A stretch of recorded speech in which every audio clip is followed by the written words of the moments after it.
Today we're reading from Dorfman and Mallart's book, How to Read Donald Duck, Imperialist Ideology in the Disney Comic. And this is from the preface to the English edition.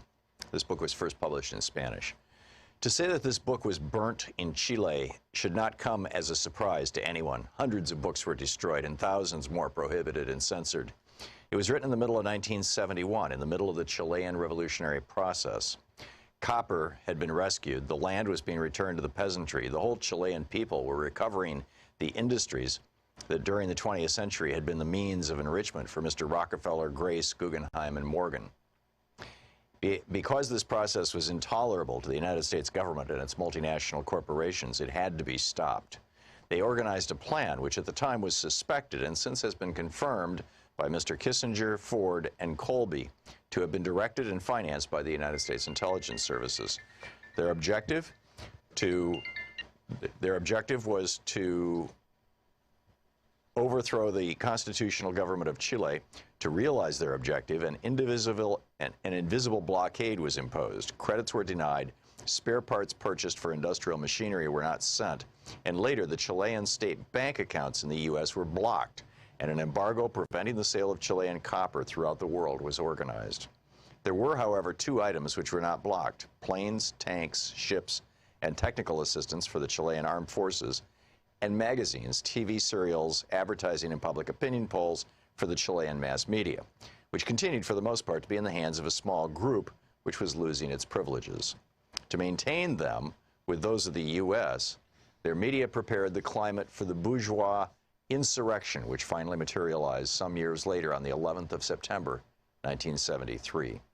Each day, with expert U.S. advice, in each newspaper, each weekly, each monthly magazine, each news dispatch, each movie, and each comic book, their arsenal of psychological warfare was fortified.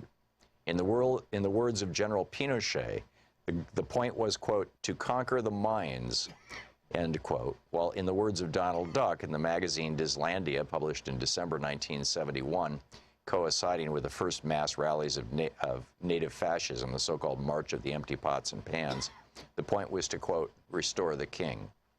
But the people did not want the restoration of the king, nor of the businessman. The popular Chilean cultural offensive, which accompanied the social and economic liberation, took multiple forms: wall paintings, popular papers, TV programs, motion pictures, theater, songs, literature. In all areas of human activity, with differing degrees of intensity, the people expressed their will. Perhaps the most important arm of this offensive was the work of the state publishing house, Quimantu, a word meaning sunshine of knowledge in the language of the Chilean Mapuche Indians. In 2.5 years, it published 5 million books, twice the amount that had been published in all of Chile during the previous 70 years.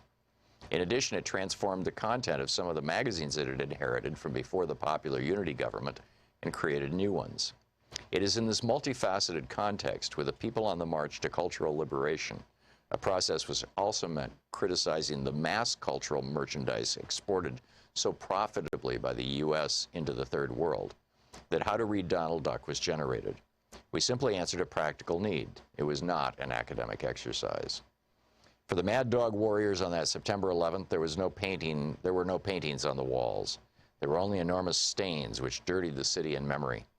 They, using the fascist youth brigades, whitewashed all the signing, many-colored walls of the nation. They broke records, murdered singers, destroyed radios and printing presses, imprisoned and executed journalists, so that nothing would be left to remind anybody of anything about the struggle for national liberation. But it was not enough to clean these cultural stains from the street. The most important task was to eliminate all those who bore the stain inside themselves: the fighters, workers, peasants, employees, students, and patriotic soldiers, to eliminate these creators of a new life, to eliminate this new life which grew, and for all that we created. This book, conceived for the Chilean people and our urgent needs, produced in the midst of our struggle, is now being published far from Chile in the uncle land of Disney, behind the barbed wire network of ITT. Mr. Disney, we are returning your duck, feathers plucked and well roasted. Look inside, you can see the handwriting on the wall, our hands still writing on the wall, Donald, to go home. This is written in 1975. And then this from David Kunzel's introduction. The names of the presidents change. That of Disney remains. 46 years after the birth of Mickey Mouse, 8 years after the death of his master, Disney's may be the most widely known North American name in the world. He is arguably the century's most important figure in bourgeois popular culture. He has done more than any single person to disseminate around the world certain myths upon which that culture has thrived, notably that of an innocence supposedly universal, beyond place, beyond time, and beyond criticism. The myth of U.S. political innocence is at last being dismantled, and the reality which it masks lies in significant areas exposed to public view. But the great American dream of cultural innocence still holds a global imagination in thrall.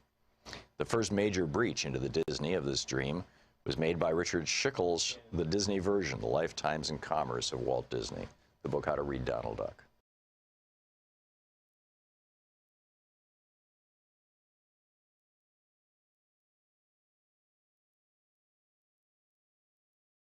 Jaffe Block.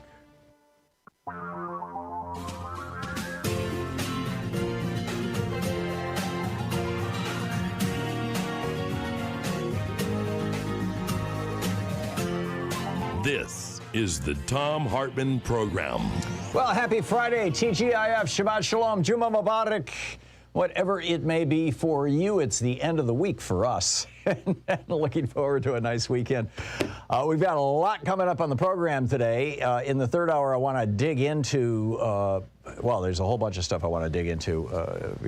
The dark history of a Hollywood blood harvesting conspiracy. And how they're slow walking, although I'm guessing in the second hour we'll get into this, how the Republicans are slow walking this infrastructure legislation through the Senate. Mitch McConnell slowing things down. So, but in our second hour, for the entire second hour, Congressman Khanna of California will be here with us live, taking your calls in a National Progressive Town Hall meeting. And of course, it's Anything Goes Friday, for the first and third hour. Outside of those things and our next guest, I'll be taking your calls on whatever you want to talk about at 202-808-9925.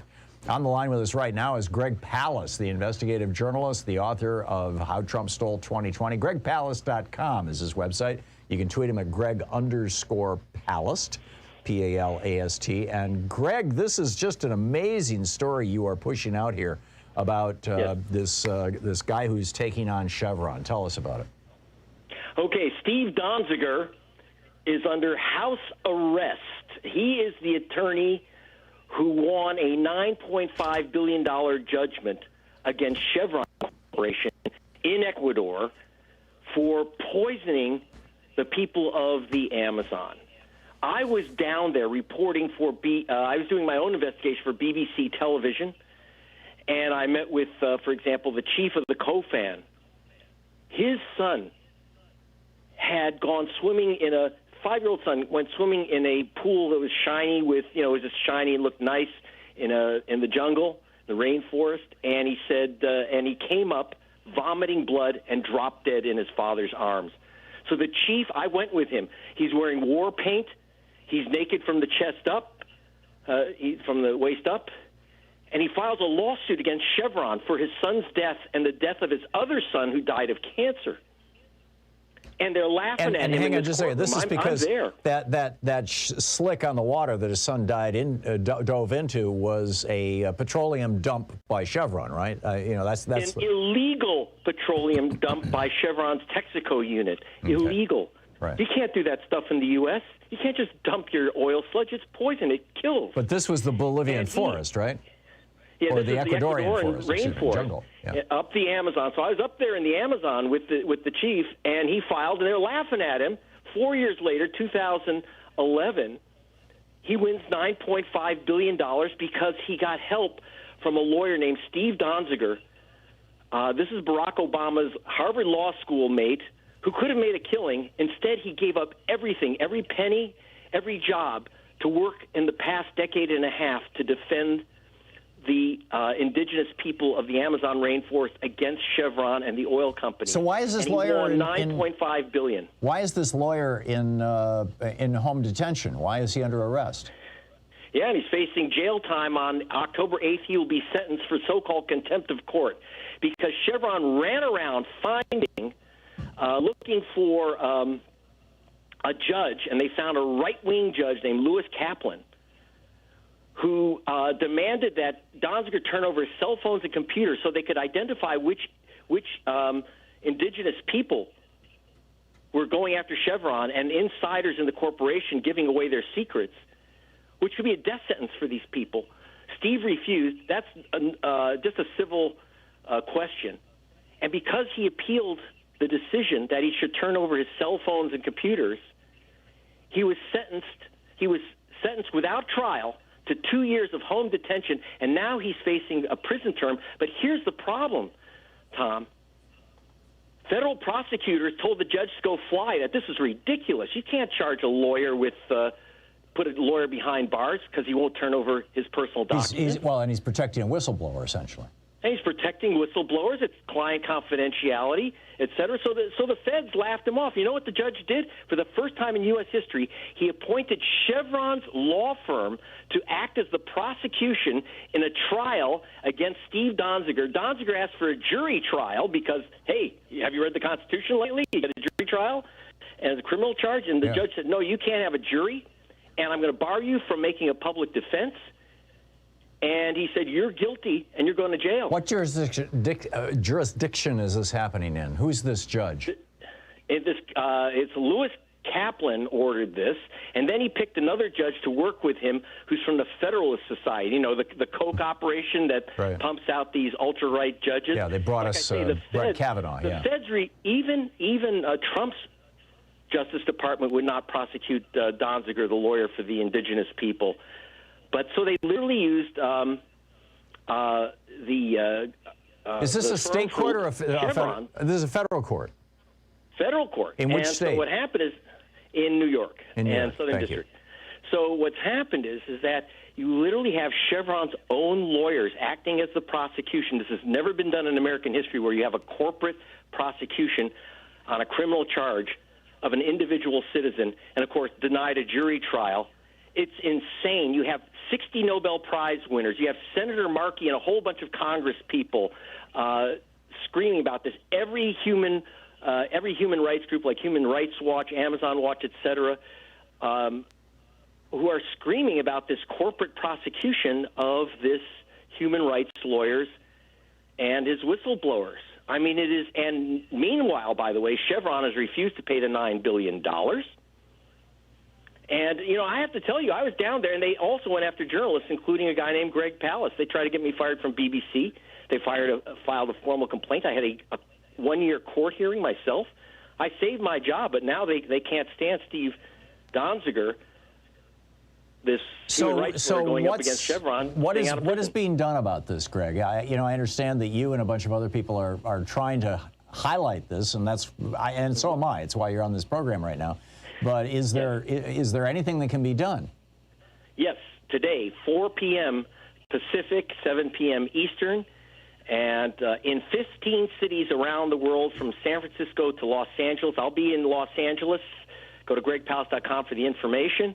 Tel Aviv, and also in Quito, Ecuador, will be protesting this impending imprisonment of Steve Donziger. He's already under house arrest for 2 years. This is ridiculous. Is there anybody that this can be I mean, the Biden administration, the Department of Justice,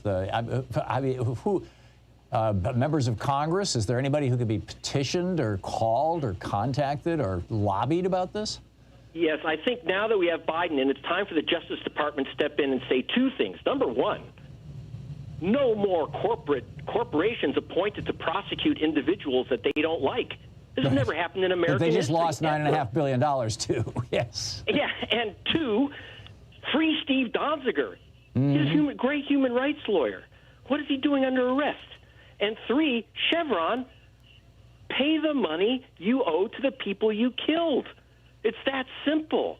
And I got to tell you, one of the reasons they went after me is because I went on BBC television and showed a document where the president of Chevron personally ordered the removal of all documents and their destruction that showed that the company had dumped oil illegally. I have the documentation, and that's why they wanted to pull me off the air. Wow.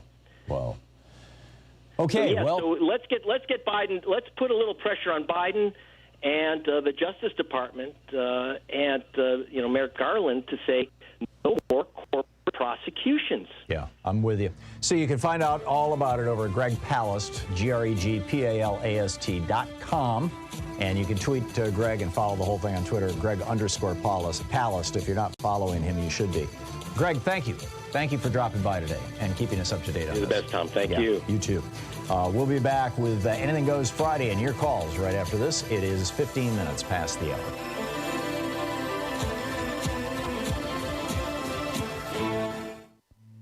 This is the Thom Hartmann Program. Back with your calls in just a moment. It's Anything Goes Friday on the Thom Hartmann Program, the place where despair is not an option.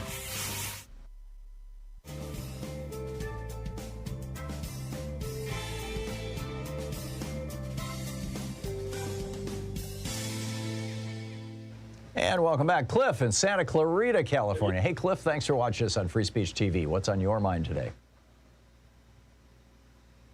Oh, Cliff, apparently, sometimes when people unmute their phones, they accidentally hang it up, and it looks like that's what happened to Cliff. Let's see here. Jessica is watching us on Free Speech TV in Chicago. Hey, Jessica, what's up? Hi, Tom. I love when you have Greg Palast on. I will call the White House. I will call Nancy Pelosi. I will call everybody. Good on you. Thank you, Jessica. Yes. And reason I called, I love to give out handcuffs on a Friday. Trump is staying in New Jersey at his golf course. He doesn't like the way Governor Death Sentence is handling the Delta. So let's get him in handcuffs now while he's easy to catch. And then I wanted to say one more thing. Last night I saw something amazing.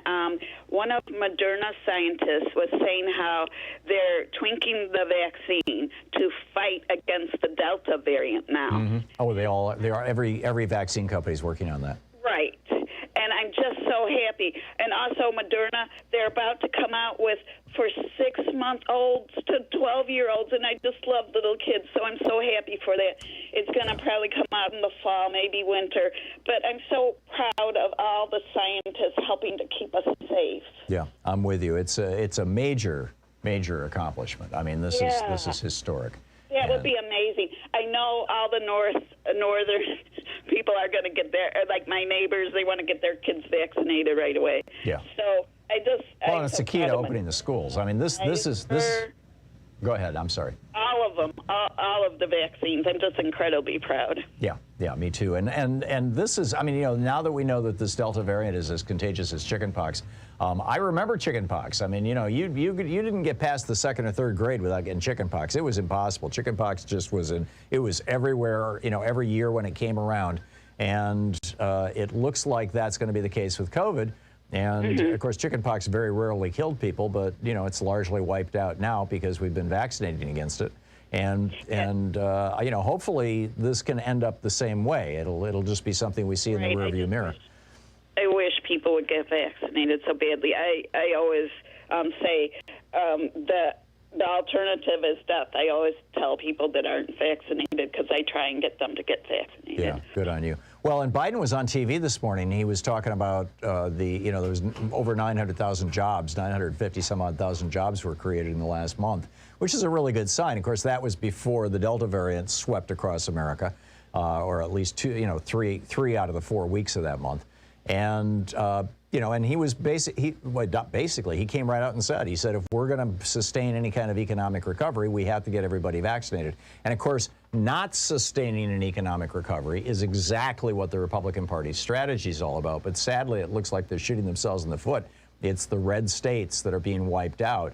And, you know, they don't contribute that much to the American economy anyway. It's like, you know, California alone is 1/6 of the world, is the 6th largest economy in the world. Sorry, go ahead, Jessica. What's funny about Illinois, we're a long state. The southern half is the one that's not vaccinated. Right. If you go past Champaign, those are the people that are not getting vaccinated. Yeah, I know. It's the same thing here in Oregon. We've got the red the red counties in Oregon, which are low population counties, and they're now accounting for far more COVID cases every day than are the 3 big counties in this state. Jessica, that are largely blue. Jessica, thank you for the call. Thanks for watching us on Free Speech TV. We'll be back. It's 20 minutes past the hour.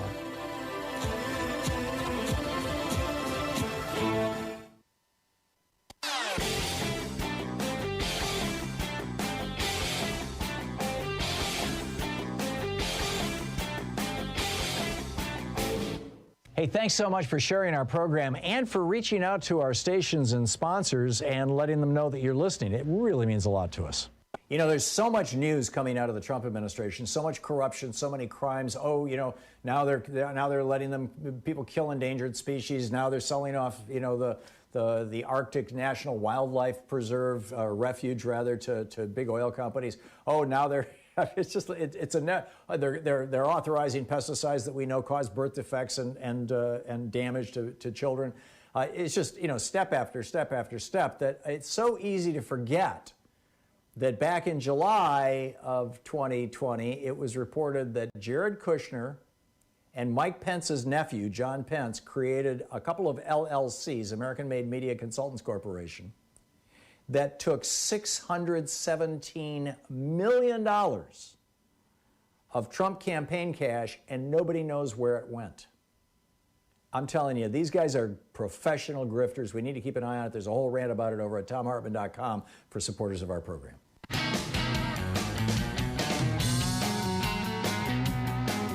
And welcome back. Anything Goes Friday. That's just an amazing story that Greg was telling. I mean, just absolutely amazing. And here's a funny for you, and then I'll pick up your phone calls. Down in Florida, Ron DeSantis, Death Santis, he really wants to be president.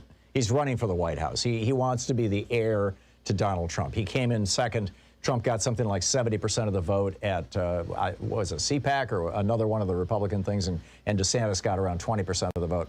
And so he's just refusing to do anything about the virus in Florida. And he's taking a hit in the polls. So, I mean, just imagine a map of the United States. Do you see any border with Mexico around Florida? No. It's like, no. In fact, when you look at an explosion of COVID in the United States, if you look along the border states, particularly Southern California, New Mexico, and Arizona, and a good chunk of Western Texas, COVID is actually fairly low in those areas right now. That's where you might have illegal border crossings.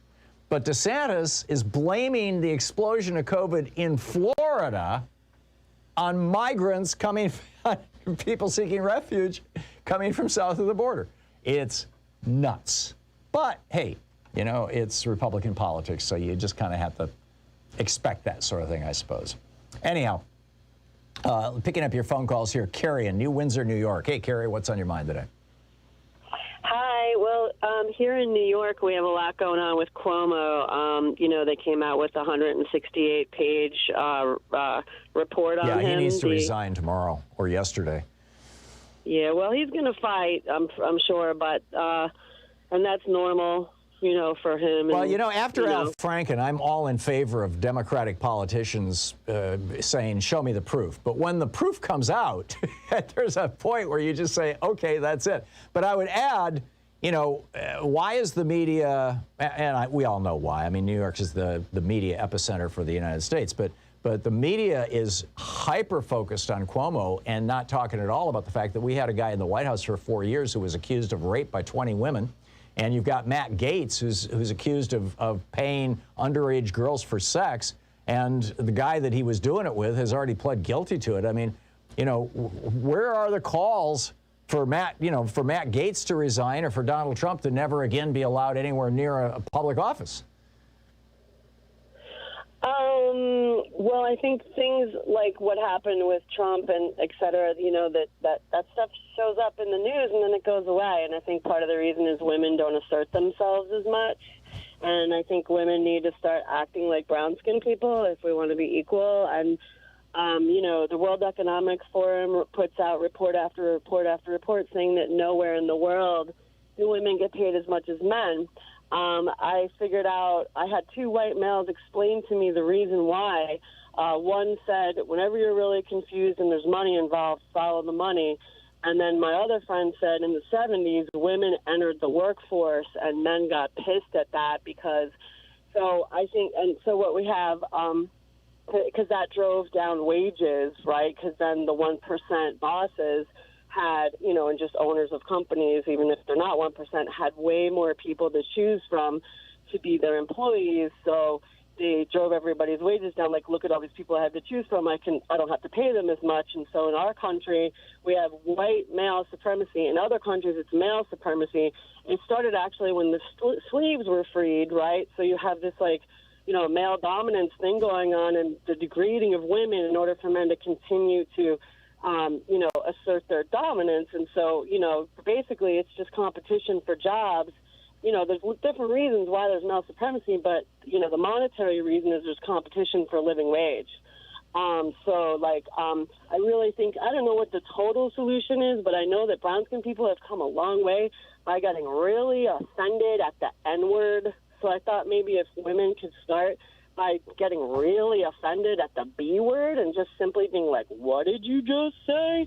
Every single time they hear the B word, then maybe we can just start there. Because this guy, he knows what he's doing, and I'm telling you, in New York City, there are progressive men and upstate that all over the place that are just totally defending Cuomo and making excuses for him. I don't think anymore. 168-page report. I'm not hearing anybody defend him anymore, Carrie. Okay, I mean, they were for a while. Here's what I've heard.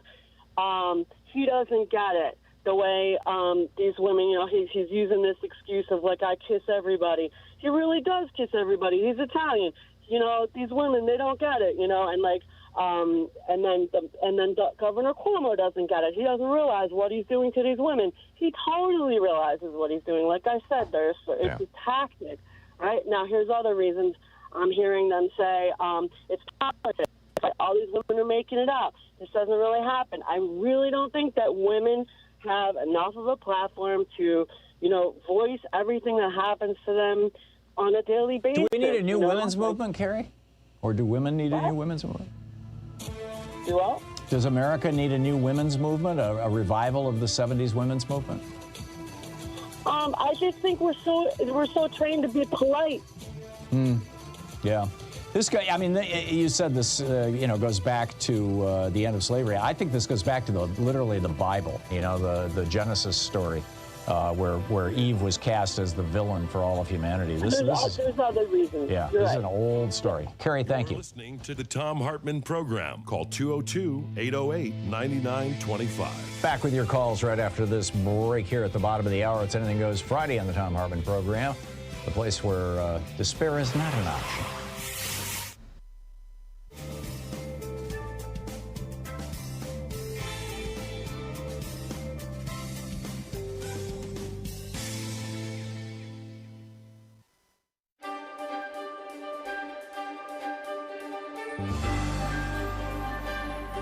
Our book today is Why Women Have Better Sex Under Socialism and Other Arguments for Economic Independence by Kristen Godsey. And this is from the introduction titled, You Might Be Suffering from Capitalism. The argument of this book can be summed up succinctly. Unregulated capitalism is bad for women. And if we adopt some ideas from socialism, women will have better lives. If done properly, socialism leads to economic independence, better labor conditions, better work-family balance, and yes, even better sex.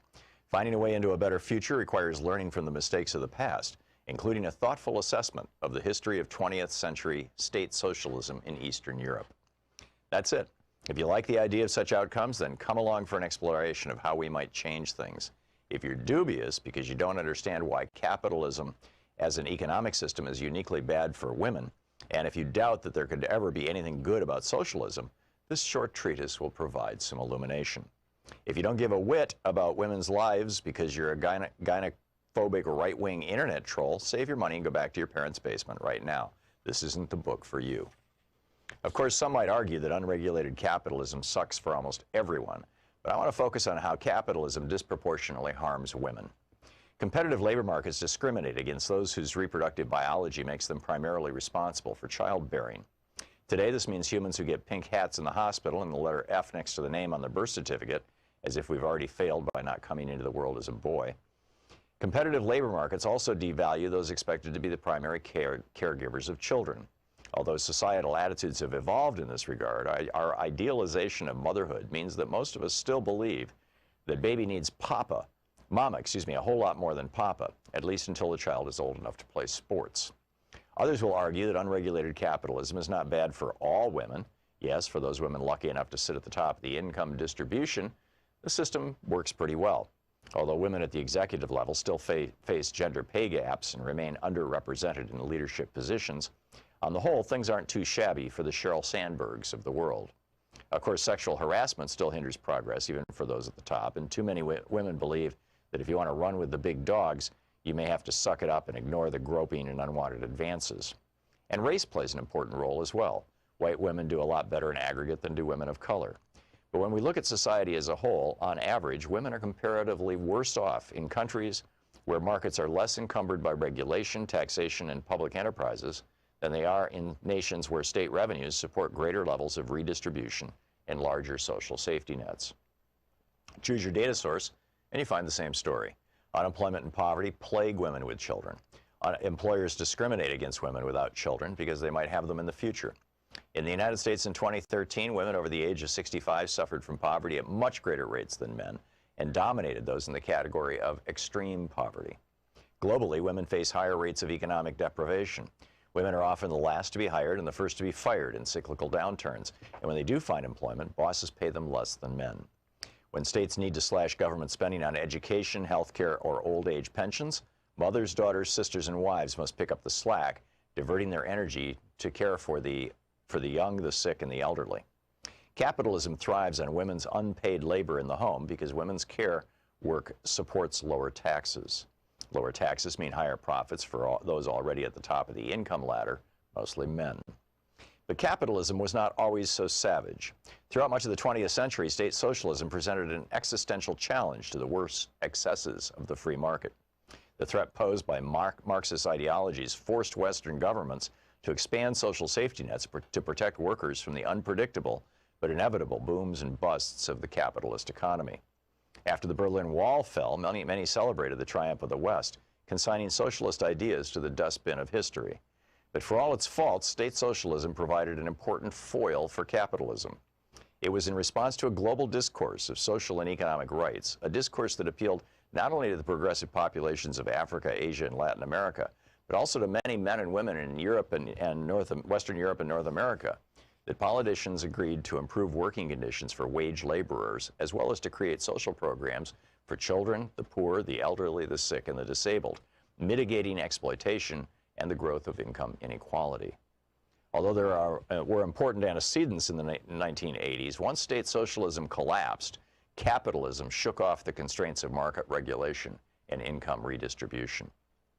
Without the looming threat of a rival superpower, the last 30 years of global neoliberalism have witnessed a rapid shriveling of social programs that protect citizens from cyclical instability and financial crises, and reduce the vast inequality of economic outcomes between those at the top and those at the bottom of the income distribution. For much of the 20th century, Western capitalist countries also endeavored to outdo the East European countries in terms of women's rights, fueling progressive social change. For example, the state socialists in the USSR and Eastern Europe were so successful at giving women economic opportunities outside the home that initially, for the 2 decades after the end of World War II, women's wage work was conflated with the evils of communism. The American way of life meant male breadwinners and female homemakers. But slowly, socialist championing of women's emancipation began to chip away at the Leave It to Beaver ideal. The Soviet launch of Sputnik in 1957 spurred American leaders to rethink the costs of maintaining traditional gender roles. They feared the state socialists enjoyed an advantage in technological development and why women have better sex under socialism.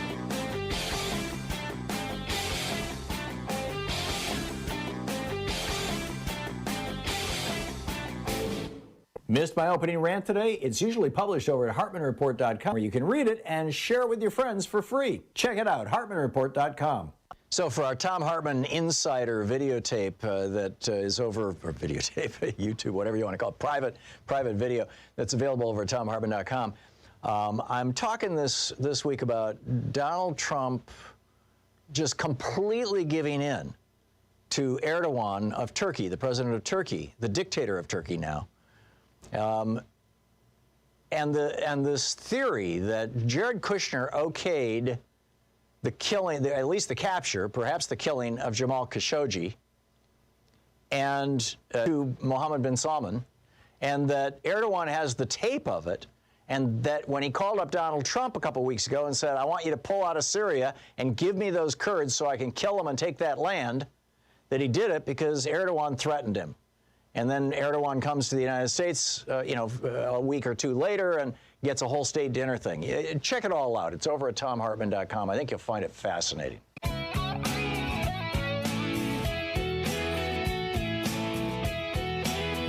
Anything Goes Friday here on the Thom Hartmann Program. Russ in Hickory Hill, Illinois. Hey, Russ, what's up? Yeah, Tom, it's nice to talk to you. You know, Tom, I need you to explain something. Who does our vetting for state-run, like governors and senators? The local, the local or state party, the Democratic Party. Well, and so if you object to it, you need to get inside the party and become part of the process. Why I'm objecting is you got Arkansas, you got an Afro-American running against Sarah Huckabee. His brother's running as a lieutenant governor with her. You go to Kentucky, Rand Paul, they're running an Afro-American in the state with 6% Afro-American.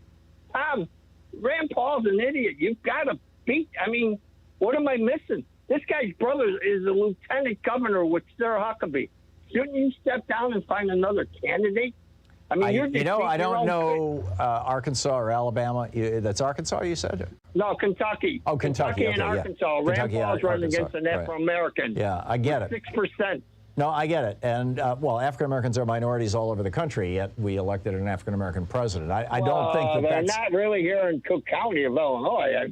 It varies from place to place. But my point is, I don't think that the racial filter should be the first filter that you apply to a candidate for any office, Russ. I just want to say that clearly and explicitly. That said, I don't know enough about local Kentucky or Tennessee or Arkansas or Alabama or any of those politics to be able to give you an intelligent answer. Sorry.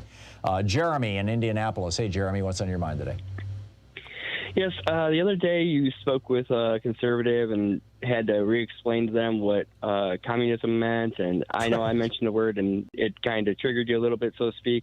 One of the things I've noticed about right-wing media... I think what you said was scientific communism. Am I remembering right, or was that a different caller? That was a different caller. No, but it was. I said a little bit like, but without getting into that bunch of weeds.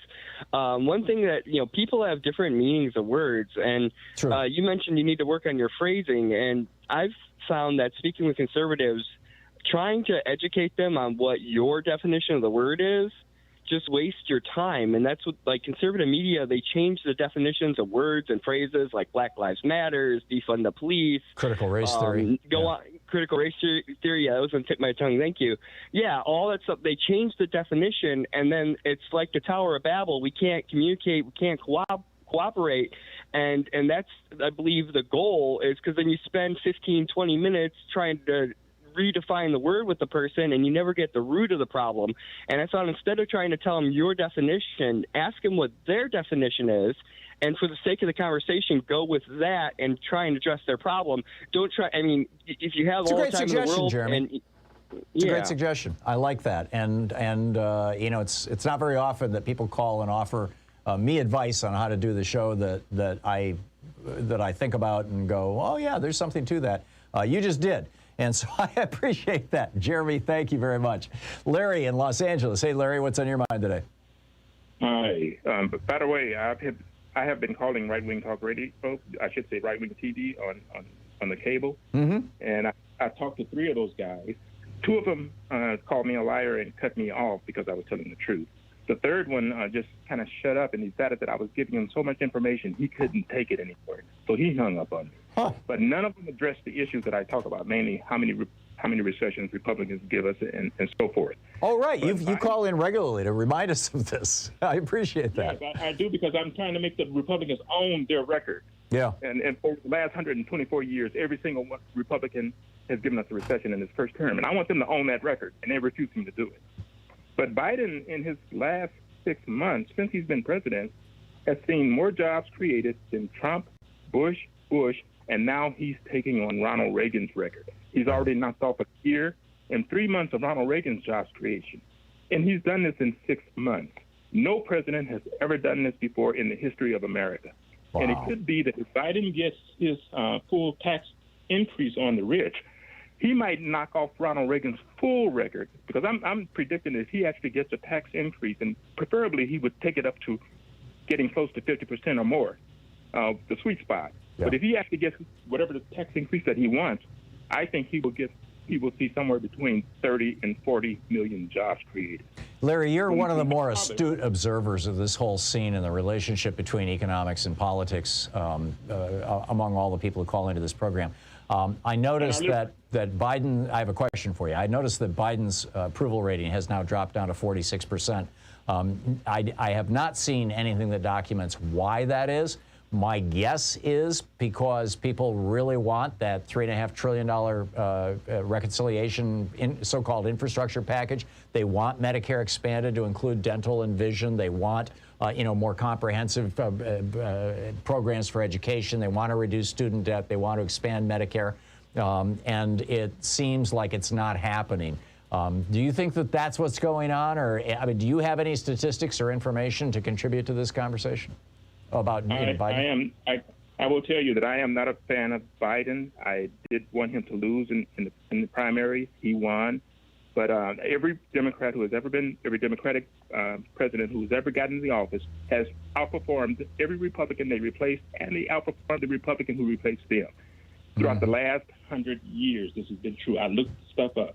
Yeah, and the reason why Biden's numbers may be falling is every right-winger out there in the country, and one of them this morning even called for Biden's impeachment. Yep. Every single one of those Republicans are out there lying and giving dirt on Biden, dirt that's not true. They're just lying. Mm-hmm. And we have an entire infrastructure of lies and propaganda out there.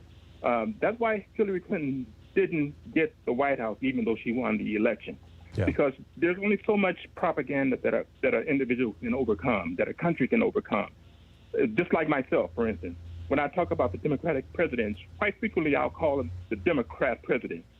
I do that because there's so much propaganda out there that even I will call them a Democrat and not call them a Democratic. It affects me too. Yeah, I get it. It's it has spread. Well, they've been doing it since 1956. This was Joe McCarthy's thing. Larry, thank you. It's always great to hear from you, and I appreciate your the wisdom and the research that you bring to your calls and to the work that you're doing. George in Chicago. Hey, George, what's on your mind today? Well, what's on my mind, Tom, is that today is the 76th anniversary of the atomic bombing of Hiroshima.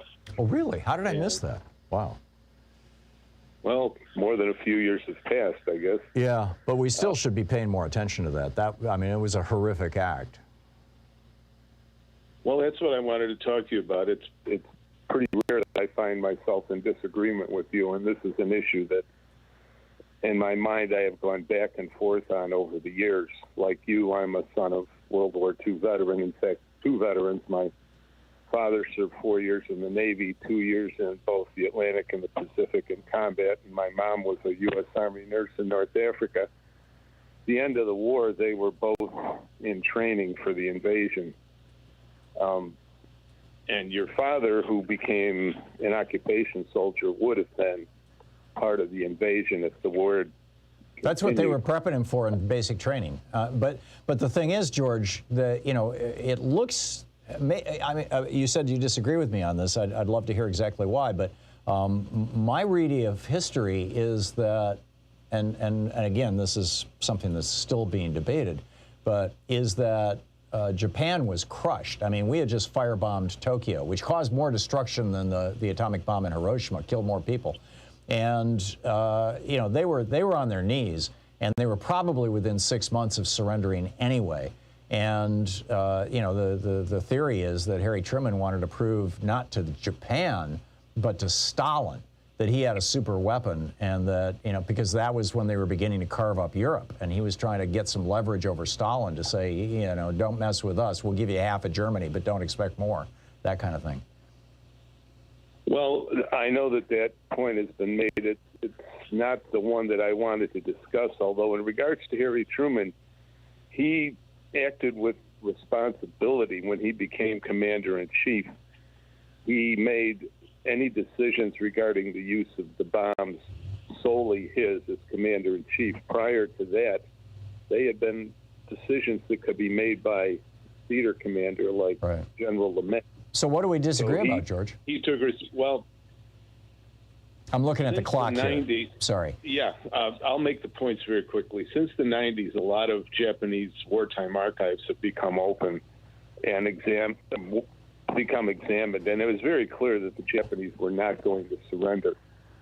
Secondly, on the night prior to the emperor's announcement to the people that they should lay down their arms and surrender, there was a coup by elements of the army that was going to go into the Imperial Palace grounds and murder the emperor. Whoa. If you get a chance to find an episode from the History Channel, it's a 2-hour segment called The Last B-29 Raid. There was a B-29 raid inbound into Japan that night, and because it was flying near Tokyo, they blacked out the city. And because of the blackout, the coup could not proceed because the soldiers couldn't see each other in the dark, and the risk of friendly fire was too great. That enabled them to get the discs out of the Imperial Palace and then get them broadcast. But the other thing is real politics. 6 months after August would be the primaries.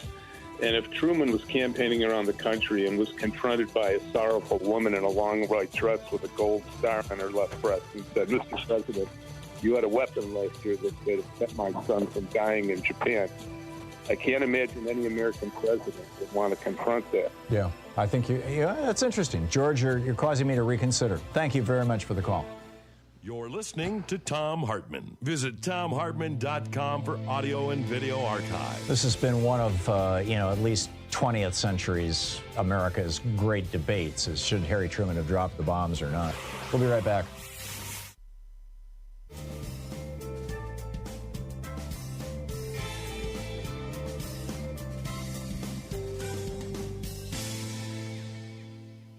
And welcome back. Katie in Kirkland, Washington. Hey, Katie, you have a son in Okinawa? Yes, I do. Number 3 son. Wow. So I just spoke with him the other day, and when you leave the prefecture, which is like our state, when you leave the prefecture, you need to be tested when you go back to work, and he works at a graduate university in Okinawa.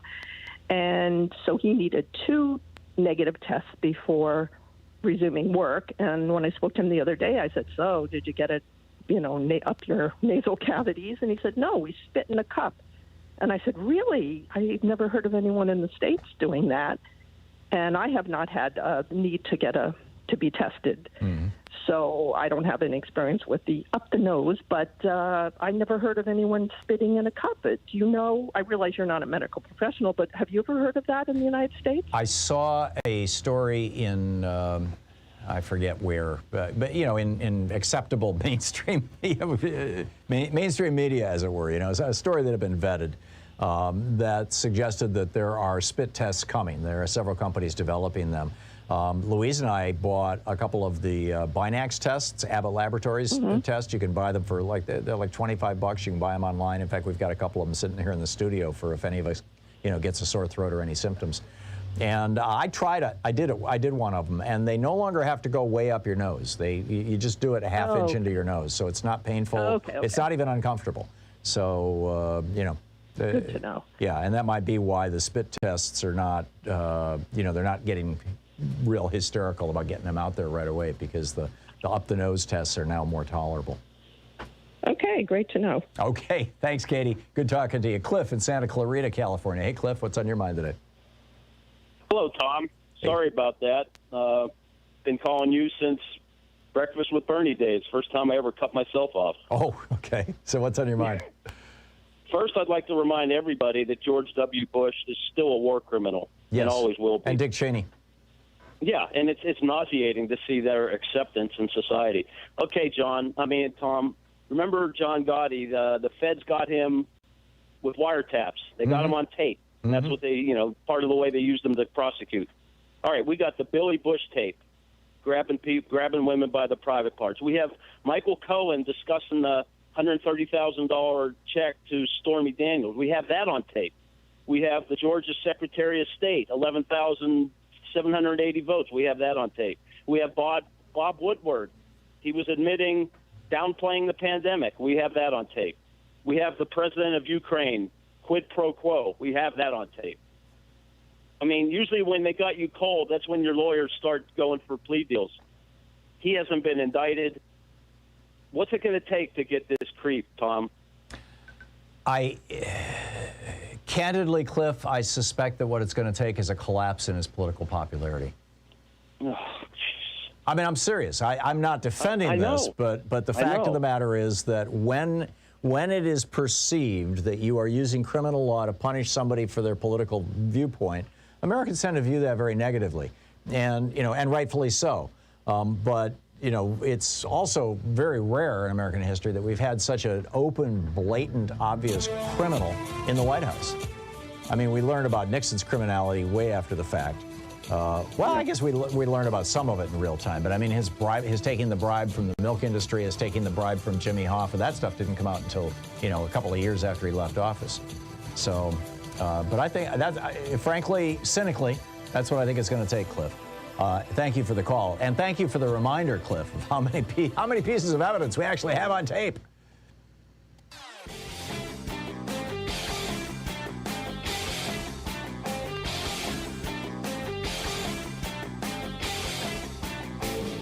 Our 1-hour free podcast recaps our show, and it's available wherever fine podcasts are found. And we have the full 3-hour podcast available over at thomhartmann.com if you want to really support our program.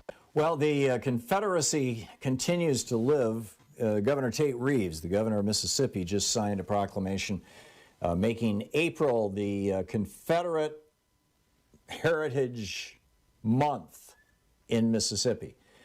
That's kind of the bad news. The good news is that it didn't get published on the state's websites. It got published over on Facebook, where there's a good contingent of racists and neo-Confederates to begin with.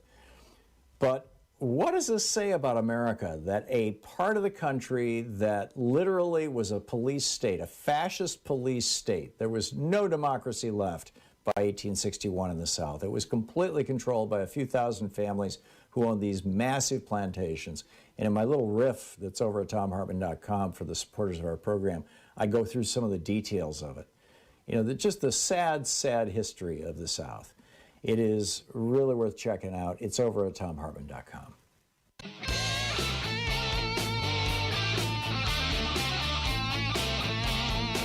And welcome back. Sharon in Minneapolis. Hey, Sharon, what's on your mind today? Hi, Tom. Thank you for taking my call. What's on my mind is why huge corporations in Florida, like Disney, are just allowing, they seem to be silent with Ron DeSantis. I call him Ron Indecent. But I'm just wondering how come they're not saying anything and allowing him to let the Florida state go financially bankrupt. Yeah. Because that's going to eventually happen. We have to send so much money down to Florida because of their hurricanes, their tornadoes, their floods, and they're leading the nation with the infections, and we're going to be sending a lot more money down there. Yeah. I am guessing. It seems like Go ahead. Go ahead. I'm listening. Okay. I am guessing that DeSantis is betting on herd immunity again. This was their big bet last August, September, October last year, that eventually enough people would get infected in a state or in a region that the infections would start to level off and even go down because of so-called herd immunity. Herd immunity, though, is a phrase that the vaccine industry developed back in the 1950s. And as a way of measuring the efficiency or efficacy of vaccines. And so we'll see. But, England, several countries now, England and India, both got whacked by this Delta variant really badly. And then their new cases started going down. In England, they've got over 70%. They're approaching 80% first vaccination, 70% full vaccination. They're well over. And so that may account for it. Or it may just be that, it is so contagious, that so many people got it so quickly that they are getting close to herd immunity with the combination of vaccines and just general infections. And I'm betting that DeSantis is betting that that's the case. And in fact, he said a couple of days ago, it was either him or one of the people that works with him, that they're expecting that pretty soon the new cases are going to start to level off. And when that happens, when the new cases in Florida level off or start declining, he's going to claim victory. He's going to say, see, I told you, here we are, we're hitting herd immunity. And the question is whether all the people that died and ended up with long COVID in the process of getting to herd immunity, whether the Floridians are going to forget that and say, oh, yeah, okay, DeSantis won the war. We had a few dead soldiers, but he won the war. Or are people going to say, we had to lose 20,000, 30,000 Floridians in order to get to where DeSantis wanted us to be when we could have just vaccinated everybody and throw the bomb out. And I don't know how that's going to play. I mean, this is unique to Florida politics. Yeah. Another thing I was interested in your opinion about is truth in advertising. Anytime somebody puts a product out, they have to label and prove what their product is what they're saying. Sadly, it is. that doesn't apply to politics, Sharon. I mean, the Supreme Court has said that doesn't apply. And it's more dangerous. I agree, but there's nothing we can do about it. Sharon, or little that we can do about it. Sharon, thank you for the call. Tony in Fort Worth. Hey, Tony, we have a minute to the end of the hour. What's up? Okay, great. Thanks for taking my call. This lady called yesterday, was talking about food stamps, and I was having this conversation with one of my conservative friends, and he was going on about it's a handout, and I just made him aware, well, it's not a handout because early on you could actually use farmers could actually use food stamps to buy seeds. Well, I'd say it's not a handout, it's a hand up.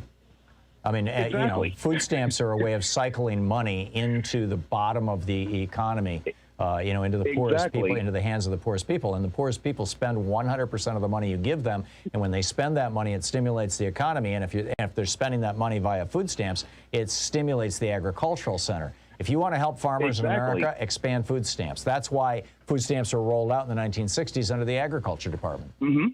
Well, we used to, when I was growing up in East Los Angeles, we had neighbors that would use their food stamps, and they would go to like one of the local stores and buy seeds, and they would plant their vegetables. So it's not. Oh, seeds. Oh, yeah, yeah, retail. Yeah, yeah. That's a great suggestion too. My experience with food poverty, as it were, was before there were food stamps. It was in the 1950s. Right. I think food stamps are a great invention, essentially. Tony, I got to run. Up next, Congressman Khanna will be with us for the hour. You're listening to Thom Hartmann.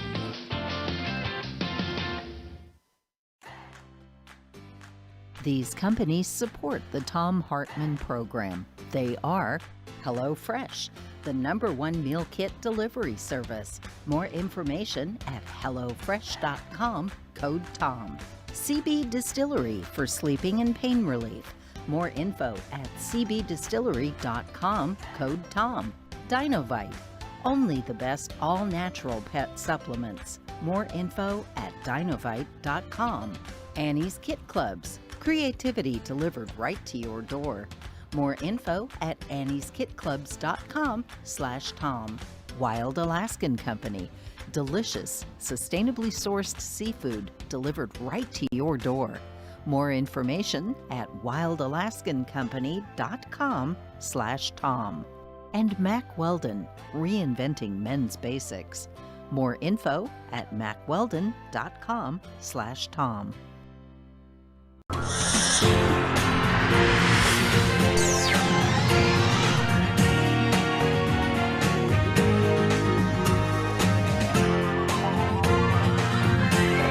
We say fight back!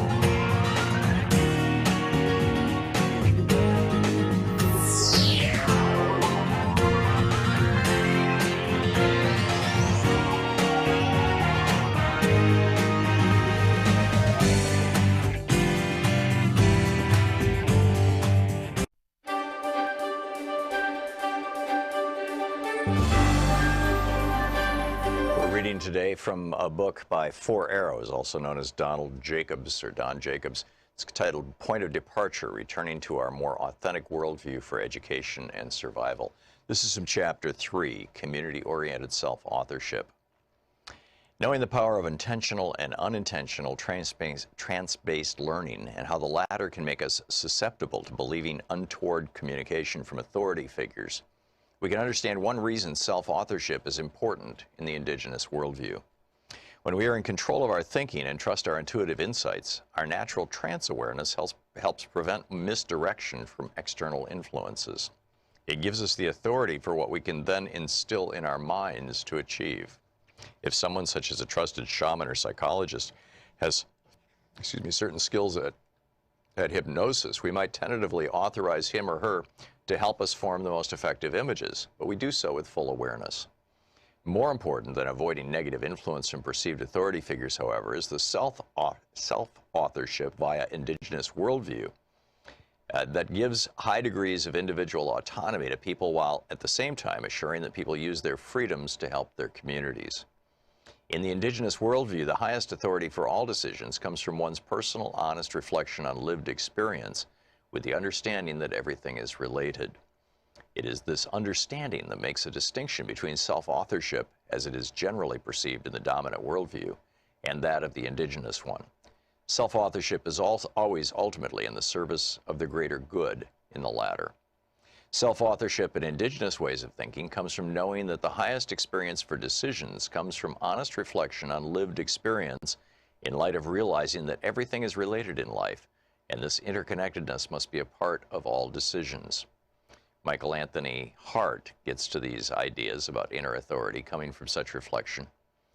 Through inward exploration, tapping into creative forces that run through all life, individuals come to subjectively experience a sense of wholeness. This exploration is an experience in context, where the context is the self in connection with happenings, and the findings from such experience is knowledge. Happenings may be facilitated through rituals or ceremonies that incorporate dreaming, visioning, meditation, and prayer. The findings from such experiences are encoded in community praxis as a way of synthesizing knowledge derived from introspection. Hence, indigenous peoples' cultures recognize and affirm the spiritual through practical applications of inner space, excuse me. Such a holistic understanding of accessing, trusting, and exercising our inner authority is the source of the creativity and knowledge synthesis we need for addressing our global problems. While Ehrman refers to this inner authority with the Cree term mamatawisin, which is the capacity to tap the creative life forces of the inner space by the use of all the faculties that consume our being, it is to exercise inwardness. This understanding is missing from our dominant worldview, where objective-based outward exploration is sought for guidance rather than introspective knowledge development. Dependence on external authority is the rule in spite of the call to question authority that has always resonated on the fringes. Under the dominant worldview, obedience trumps community-oriented self-authorship. Decision-making is rarely a holistic process, nor does it utilize alternative states of awareness, deep reflection, and community praxis. The random quotations below, selected from an internet search, reveal that obedience to authority is common under the dominant worldview. Obedience to lawful authority is the foundation of manly characteristics by Robert E. Lee. All religions have based morality on obedience, Alexander Herzen. Obedience brings peace in decision-making, James Faust. Justice is the insurance that we have on our lives and property. Obedience is the premium we pay for it, William Penn. I was not born to be free. I was born to adore and obey, C.S. Lewis. Every game has rules. Life's a game that has its respective rules. Obey the rules, win the game, Israel Ahavor. A wolf cannot have more than one head, or it tears itself apart, Con Iggulden. From a social dissident on the fringe, Noam Chomsky wrote, any dictator would admire the uniformity and obedience of the U.S. media. From an indigenous-raised Lakota, Oyesa, the American Indian was an individualist in religion as in war. Reliance on external authority is not only the bedrock of choices in mainstream society and the main approach to moral development, but it also gives guides jurisprudence and conflict resolution. Authorized punishment or revenge is a primary goal for wrongdoing. Under indigenous worldview, bringing offenders back into community via affected members of the community is the goal. This relational approach expands the circle of land and seeks input from the wide circle of relevant people.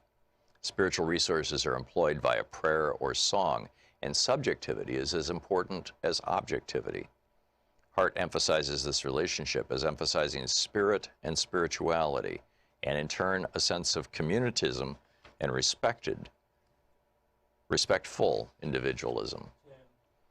And then he goes on about the indigenous worldview and how it relates to what we would call communism. Point of departure by 4 arrows.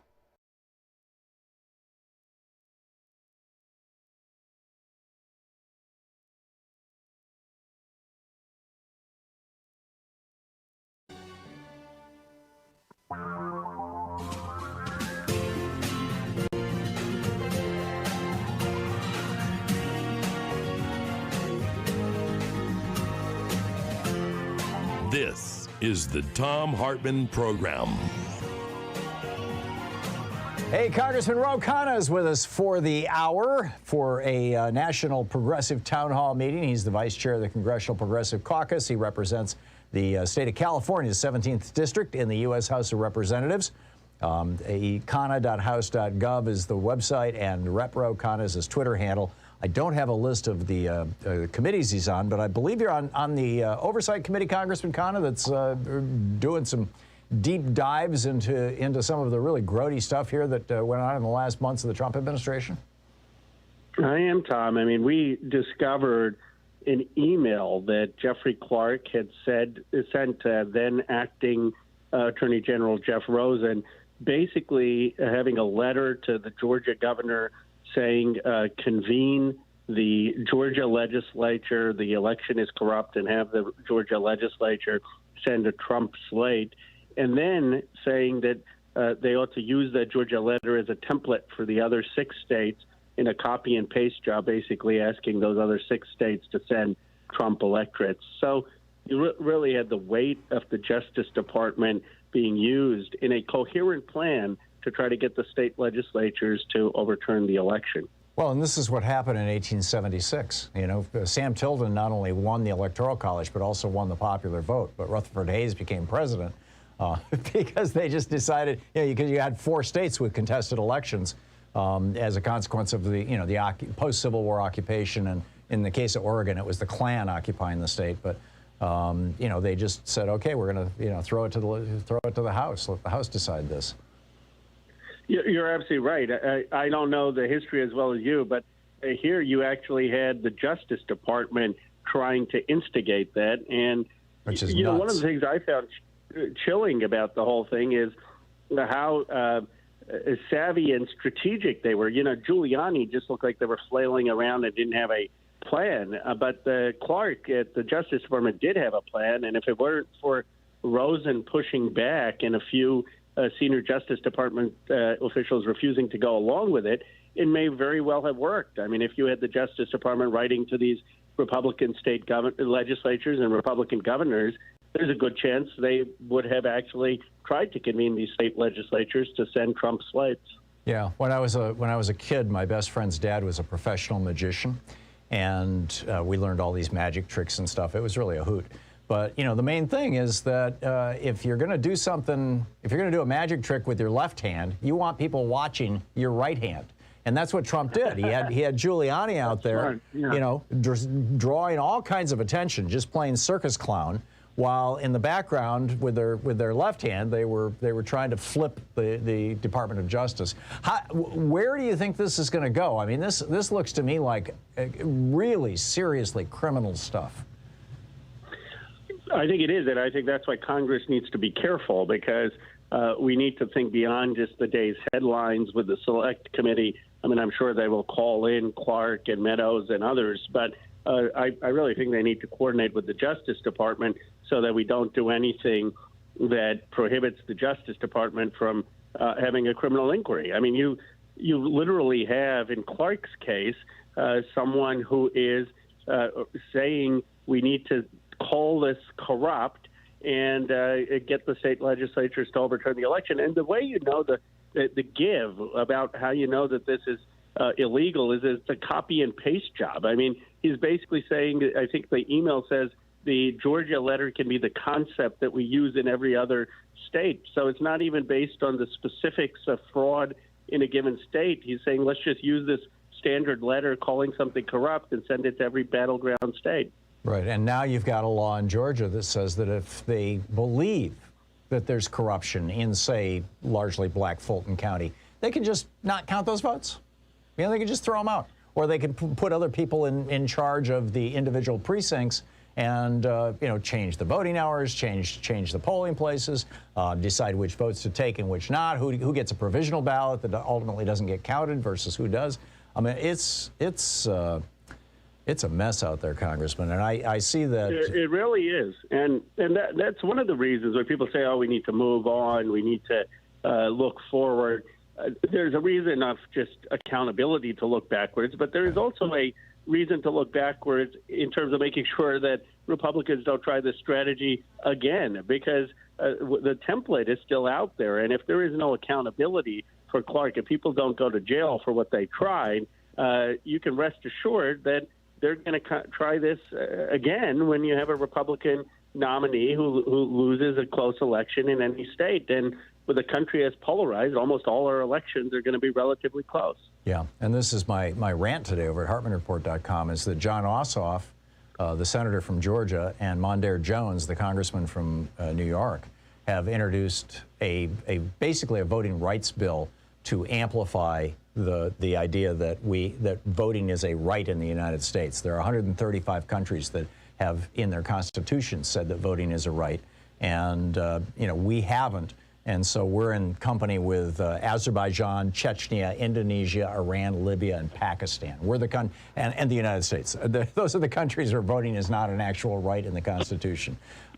So it's nuts. You're actually right, and the Supreme Court has said in Bush versus Gore that right doesn't exist. That's right.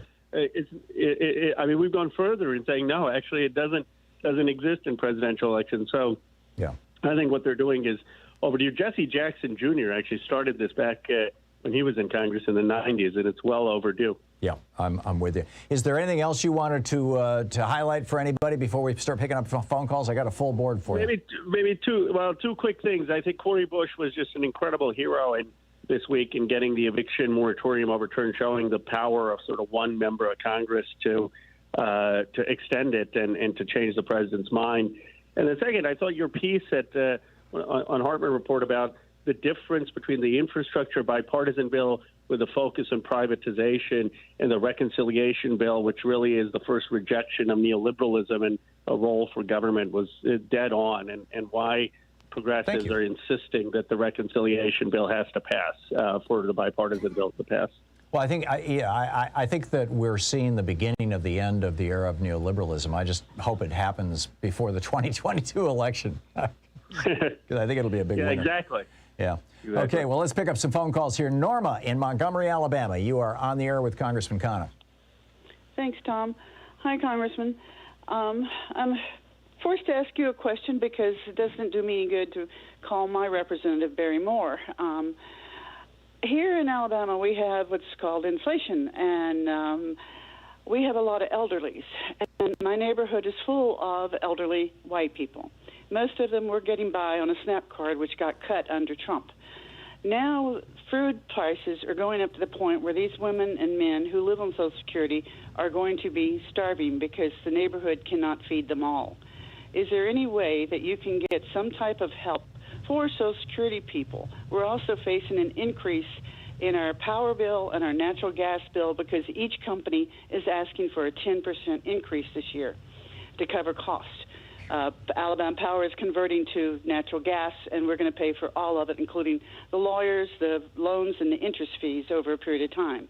Most people don't know this, but I need help. I cannot feed my entire neighborhood, particularly with the rain washing out my garden. Is there any help for elders and Social Security people coming out of Congress? Norma, thank you for your question and for the serious point on inflation. I mean, we shouldn't be dishonest about it. Prices have gone up, gas prices have gone up, food prices have gone up, and it is an issue. I mean, people say the Fed chair says it's transitory, but we need to see how long is transitory. I mean, it's months where people have higher prices. And the biggest thing we need to do on Social Security is increase the benefits because prices have gone up. And we can afford to increase the benefits because there are a lot of people who have made a lot of wealth, and you could scrap the cap. You could tax people above $250,000 on their income for Social Security to increase benefits so that you adjust it for the cost of living and you take into account these price increases. And that we ought to, if there ever were a time to do that, it is now, and we're going to push for increasing that. I hope you are successful. I really do. Congressman Ro Khanna is with us for the hour, taking your calls. Vice Chair of the Congressional Progressive Caucus, represents California's 17th District in the House. Khanna, KHANNA.house.gov is his website. You can tweet him at Rep. Ro Khanna, R-O Khanna. We'll be back with more of your calls for Congressman Khanna in just a moment. This is the Thom Hartmann Program. Congressman Ro Khanna taking your calls for the hour in a National Progressive Town Hall meeting here on the Thom Hartmann Program.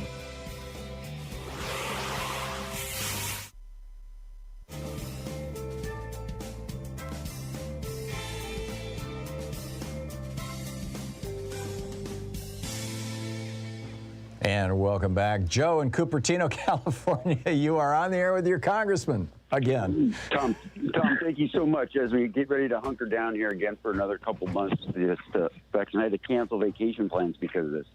Congressman, I really appreciate all that you did. I saw you the other night on Chris Hayes, and you're spot on with this. I hope you get Mark Meadows to testify in open court because I happened upon a channel, turned the channel on C-SPAN 2, and there was a Homeland Security meeting. We were talking about all the rhetoric on the internet and how Facebook's responsible for a lot of this anti-Semitism that's going on. And apparently, you know, little do I know, because I just watch Free Speech TV, but there's like a civil war mounting, and we're just sitting here not doing anything about it. I think that it's a show, but we have to be out there, I think, ahead of this, suggesting that Trump is nothing more than a carnival barker, but the people around him, as you have pointed out, are accountable for his behavior. We have to hold everybody that's been supportive of this concept of taking over our country by force, and putting people in jail wouldn't hurt, because at least it would deter something from reoccurring. And I haven't seen anybody go to jail of any significance. I heard the other day the judge was like, how can you sentence this guy for 6 months for something that's a 20-year crime? So I was just wondering if you had any comment on that, because I really appreciate all the work you do, but I want to see something done before the election. We have a election here in California, and I believe it's more of a federal thing. It cost me over $200 million to have the Republicans try to come into my state and say, well, Trump won the election, so we're going to recall our governor. That's baloney.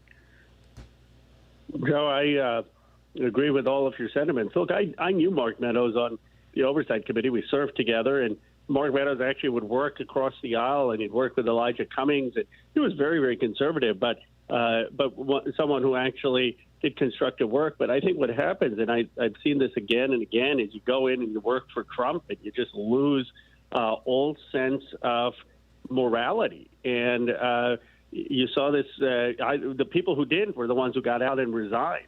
But, you know, Trump basically had a view that the Justice Department was his personal in there to serve him. And the use of the full weight of the Justice Department to overturn an American election is, in my view, it puts what Richard Nixon did. It makes Richard Nixon look like petty crimes compared to what Trump was trying to do. So absolutely, there has to be accountability. There has to be a criminal investigation. And people have to, if they've done the crime, they have to do the time. I mean, that's just basic American law. Ray in Napa, California. Ray, we have just a minute to the break. You got a quick question for Congressman Khanna? Sure, I do. Wasn't it Ronald Reagan that put an income tax on Social Security? Yes. Can't we eliminate that income tax on Social Security to give the old people a little help during this inflation time? That is a great point, and there is a bill, the Social Security Act, which would reduce some of that tax on working class and middle class families, and that is something that we should try to get into reconciliation. But that's another great point. It often comes up on the show on reducing that tax. But bottom line is we've got to figure out how to put more money in the pockets of those who are retired, because the Social Security benefits aren't large enough. I think it's also crazy that if you make very little throughout your life, you get very little Social Security. I'm getting a pile of money from Social Security right now. Between Louise and I, it's almost $4,000 a month. That, you know, because we made a lot of money when we were younger. I think that's just wrong. I shouldn't be making that much money when her mother is making $800 a month on Social Security. It's regressive. It's a regressive program still, and we ought to make it progressive where it helps working class and middle class families. Yeah, I'm with you. We'll be right back. Congressman Ro Khanna with us. Stick around.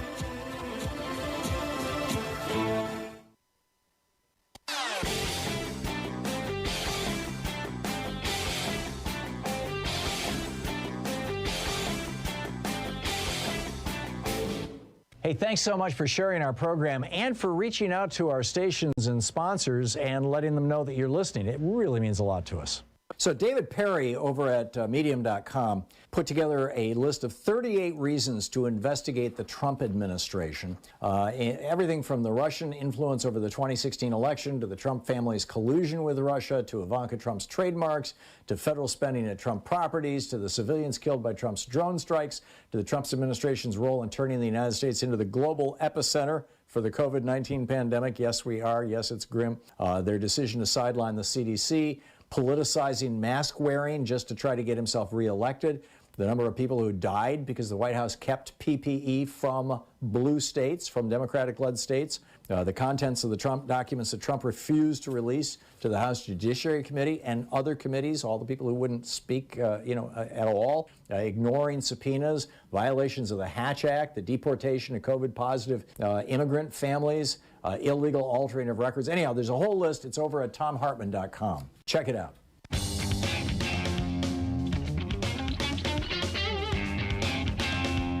Congressman Ro Khanna taking your calls in our national town hall meeting here. Julie in Newport Richey, Florida. You are on the air with Congressman Khanna. Thank you. Mr. Congressman, I won't take much of your time. I was told to concise my question. How are you doing today first? Just wanted to ask. Good, Joey. Thanks for calling in. I hope you and your family are well and safe. Thank you. I have sarcoidosis, rare disease, and the CDC guidelines have caused me to be exploited, criminalized, marginalized for the crime of being born because I inherited it from my father. So this is regarding your being on oversight, because I've called oversight multiple times and with no help regarding Julie, can you turn this into a question, please? Yes.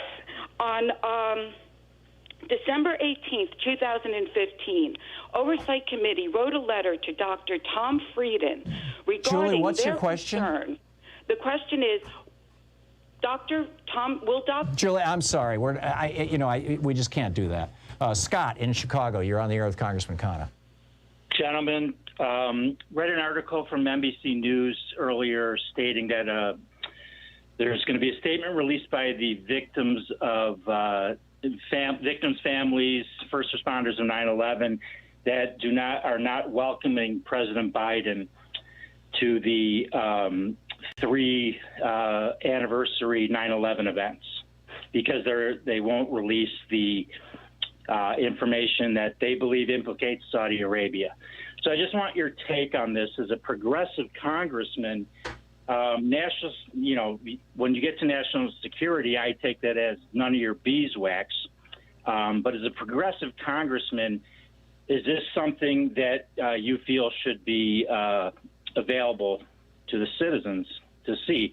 And maybe kind of go into a little bit about our crazy relationship with Saudi Arabia.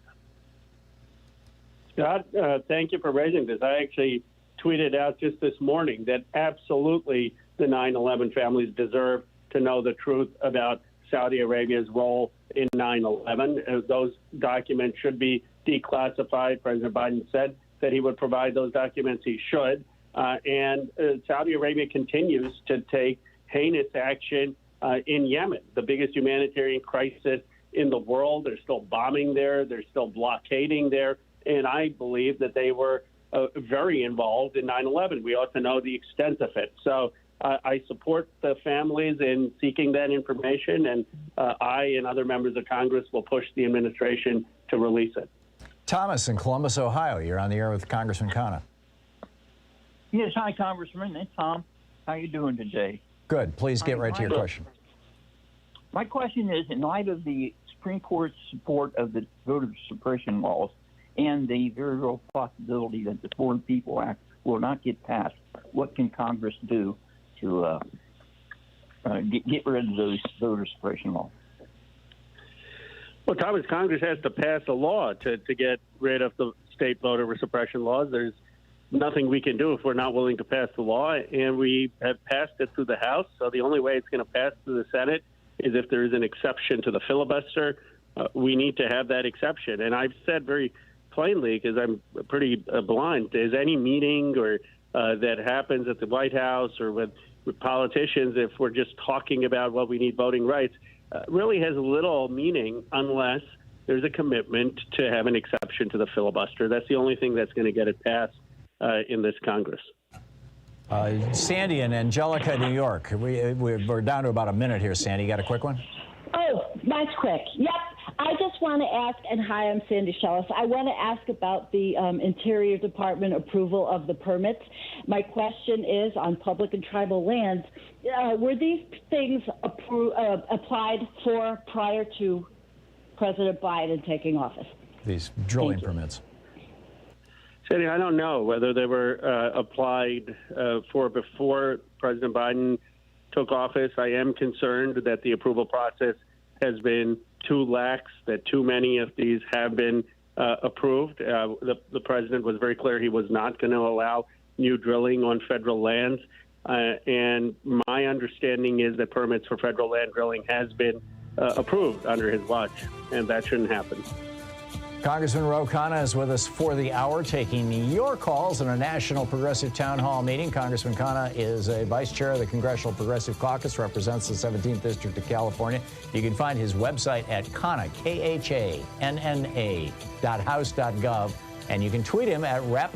Ro, R-O, Rep. Ro Khanna, as in Representative Ro Khanna. We'll be right back. You're listening to the Thom Hartmann Program. Call 202-808-9925. It's a National Progressive Town Hall meeting here on the Thom Hartmann Program. We'll be back with your calls for Congressman Khanna right after this.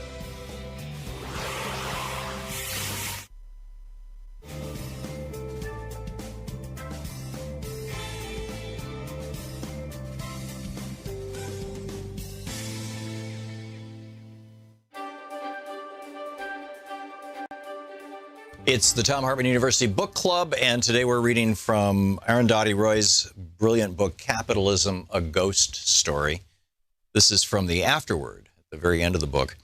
Yesterday morning, the police cleared Zuccotti Park, but today the people are back. The police should know that this protest is not a battle for territory. We're not fighting for the right to occupy a park here or there.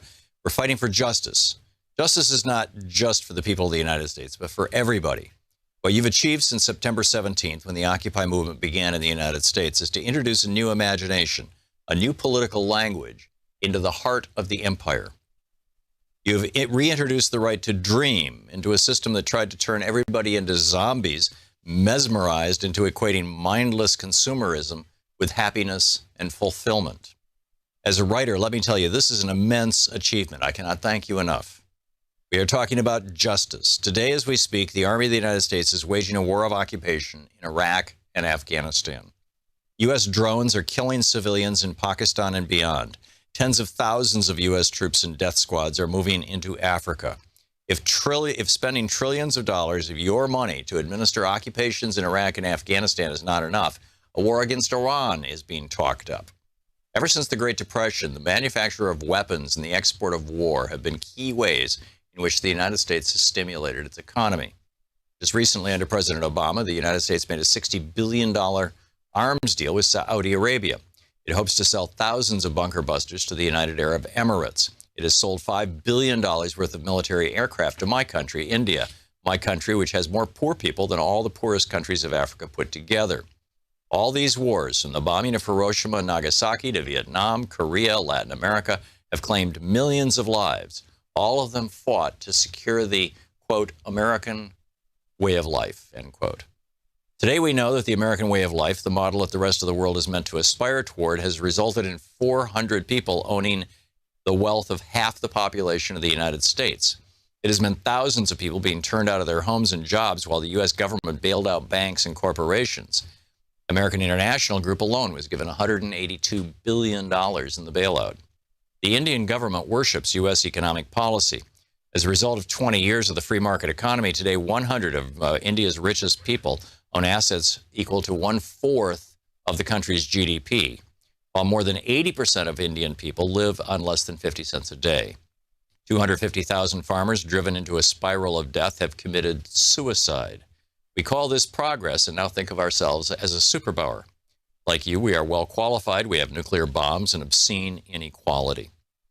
The good news is that people have had enough and are just not going to take it anymore. The Occupy movement has joined thousands of other resistance movements all over the world in which the poorest of people are standing up and stopping the richest corporations in their tracks. Few of us dreamed that we would see it, the people of the United States on our side, trying to do this in the heart of empire. I don't know how to communicate the enormity of what this means. The 1% say we don't have demands. They don't know, perhaps, that our anger alone would be enough to destroy them. But there are some things, a few pre-revolutionary thoughts I had for us to think about together. We want to put a lid on this system that manufactures inequality. We want to put a cap on the unfettered accumulation of wealth and property by individuals as well as corporations. As capitalists and Liddites, we demand, 1, an end to cross-ownership in business. For example, weapons manufacturers cannot own TV stations. Mining corporations cannot run newspapers. Business houses cannot fund universities. Drug companies cannot control public health funds. 2, natural resources and essential infrastructure, water supply, electricity, health, and education cannot be privatized. 3, everybody must have a right to shelter, education, and health care. 4, the children of the rich cannot inherit their parents' wealth. This struggle has reawakened our imagination. Somewhere along the line, capitalism reduced the idea of justice to mean just human rights. The idea the idea of dreaming of equality became blasphemous. We're not fighting to tinker with reforming a system that needs to be replaced. As a capist and a Lidite, I salute your struggle. Salam and Zimbad Dad. That's the end of the book. This is from the very opening of it, chapter 1. Is it a house or a home? A temple to the new India or a warehouse for its ghosts? Ever since Antilla arrived in Altamont Road in Mumbai, exuding mystery and a quiet menace, things have not been the same. Here we are, the friend who took me there said. Pay your respects to our new ruler. Antilla belongs to India's richest man, Mukesh Ambani. I'd read about this most expensive dwelling ever built, the 27 floors, 3 helipads, 9 lifts, hanging gardens, ballrooms, weather rooms, gymnasiums, 6 floors of parking, and 600 servants. Nothing had prepared me for the vertical lawn, a soaring 27-story high wall of grass attached to a vast metal grid. The grass was dry in patches, bits have fallen off in neat rectangles, clearly trickle down hadn't worked. But gush up certainly has. That's why in a nation of 1.2 billion, India's 100 richest people own assets equivalent to 1/4 of the GDP. And then Arundhati Roy goes on from there talking about how India is kind of an example of capitalism run amok. Capitalism, a Ghost Story by Arundhati Roy.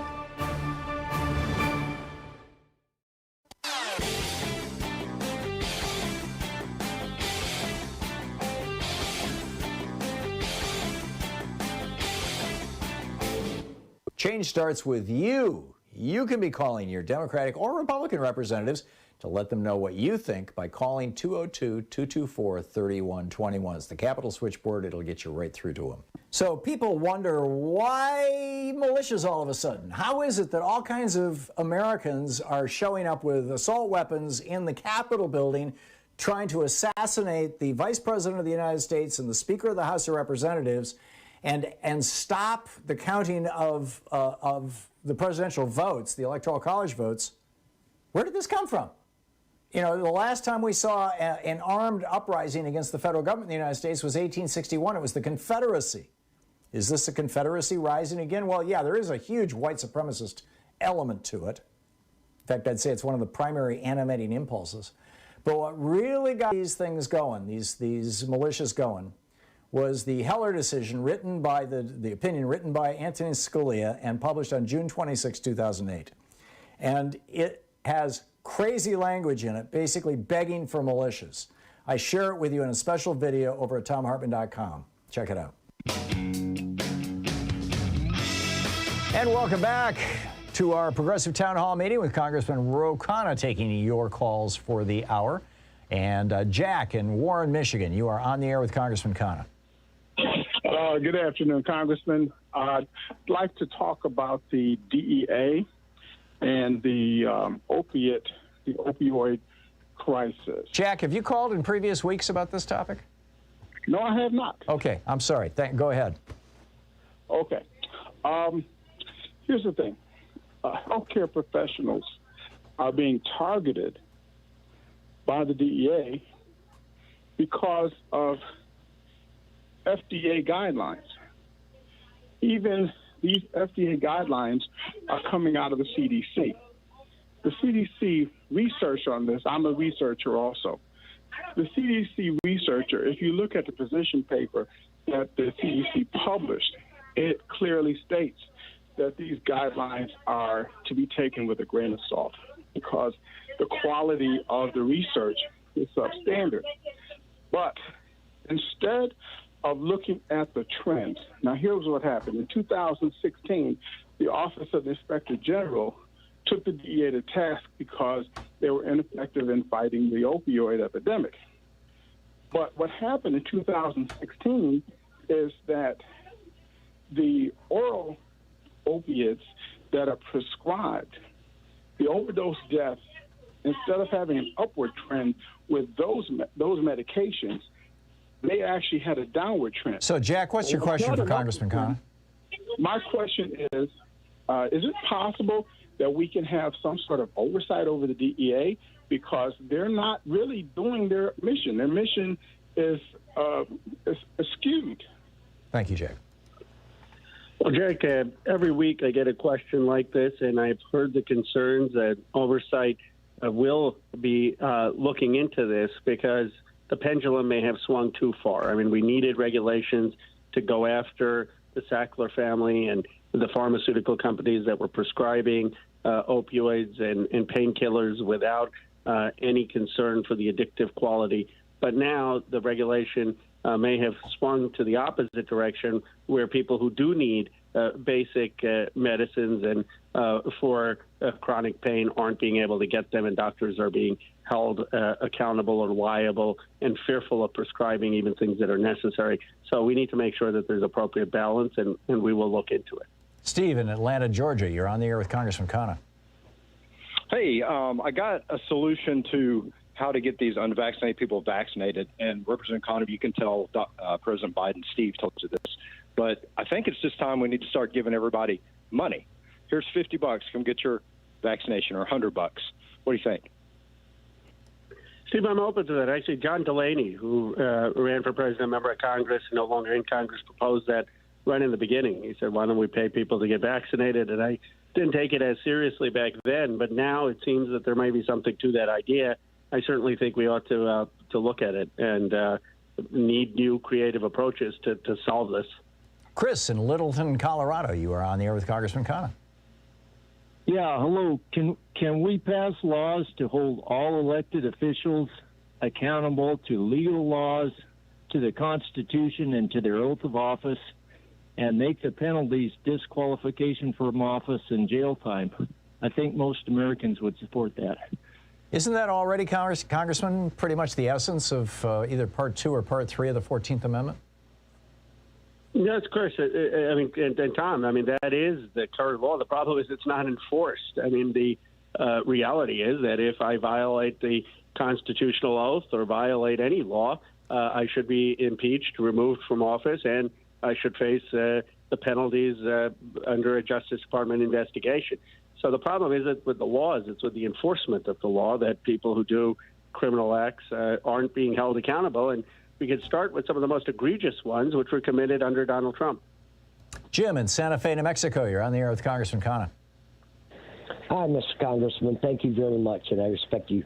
I just got a quick question about, I'm getting news feeds on my phone from today, August 6th, stating that there's more stimulus checks being hit in people's bank accounts. Is this correct?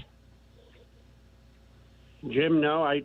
Unless someone got a stimulus check very, very, very late, they also may be referring to the child tax credit. If you have kids, you get $300 for every child under 6, and you get $250 for children between 6 and 17, and that's a monthly. So maybe someone who has kids is getting that check hitting their bank President account. Biden referenced that in his speech this morning, so that's probably what tripped the headlines. Sharon in Crystal Lake, Illinois, you're on the air with Congressman Khanna. Hi, I was wondering if President Biden is aware of how Fox News is portraying him as allowing all the immigrants or illegals into the country, and that being the cause of the huge surge in the COVID. Yeah, they're claiming he They has are open aware. border. Yeah, no, I mean, the challenge is how to combat that misinformation, because he hasn't shifted the policy in terms of denying people entry based on COVID. There's Title 42. He actually hasn't even repealed that. And it's just a total myth that people are coming across the border and aren't being tested or asked to be tested. But we have to do a better job confronting that misinformation campaign. Jeff in Portland, Oregon, you're on the air with Congressman Khanna. Hey, good day, Tom and Representative Khanna. Before my question, I just wanted to say props to Cori Bush, free Steven Donziger, and rest in peace, Richard Trumka. So, Representative Khanna, this is the 76th anniversary of the bombing of Hiroshima. I want to thank you and get you to comment on being one of the few members of Congress pushing President Biden to adopt a no first-use nuclear weapons policy.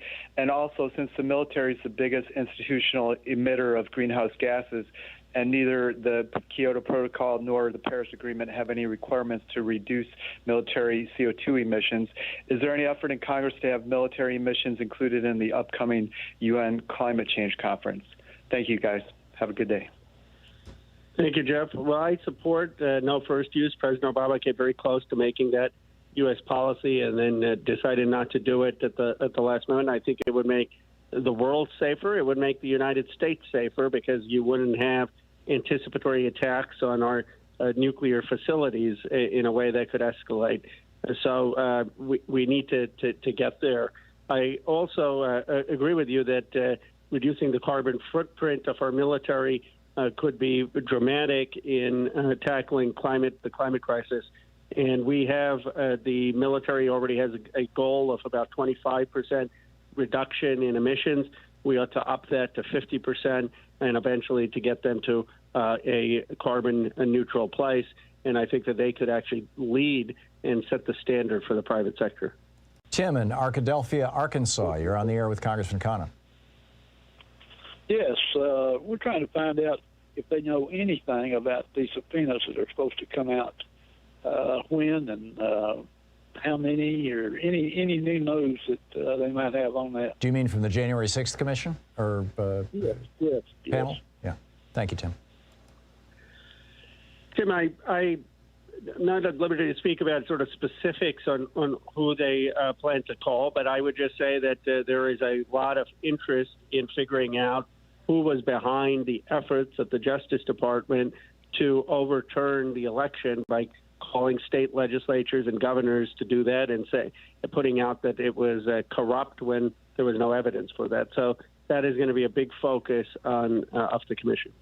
Reverend J.H. in New Haven, Connecticut. Excuse me. Reverend, you're on the air with Congressman Khanna. Hi there, gentlemen. I hope you're both doing well. A fast question. Can we use budget reconciliation to have an infrastructure voting commission, tabulation commission, based upon Article 1, Section 4, Clause 1? What do you think about that, Congressman? JJ, a reconciliation to have a voting rights commission? No, he's basically saying that our voting systems nationwide are part of our infrastructure. Can we call them that and put it into a reconciliation bill as a way of pushing back on the Republican corruption of our system? It's a creative idea. It's an interesting idea. I'd obviously support that kind of broad interpretation because I don't believe in the filibuster in the first place. But this parliamentarian has been very strict. I mean, she didn't even allow the $15 minimum wage on reconciliation. So I don't think it would succeed with her. We've had, Republican majority leaders fire the parliamentarians in the past. You think that it might happen again? I think they should ask for a resignation. I don't think the country is out there saying, oh, no, they got rid of a parliamentarian. But the country is saying we didn't get a $15 wage. I said call it the Trump $15 wage. Visit ThomHartmann.com for audio and video archives. There you go. Congressman Ro Khanna with us for the hour, taking your calls. We'll be back with more of your calls for Congressman Khanna in just a moment.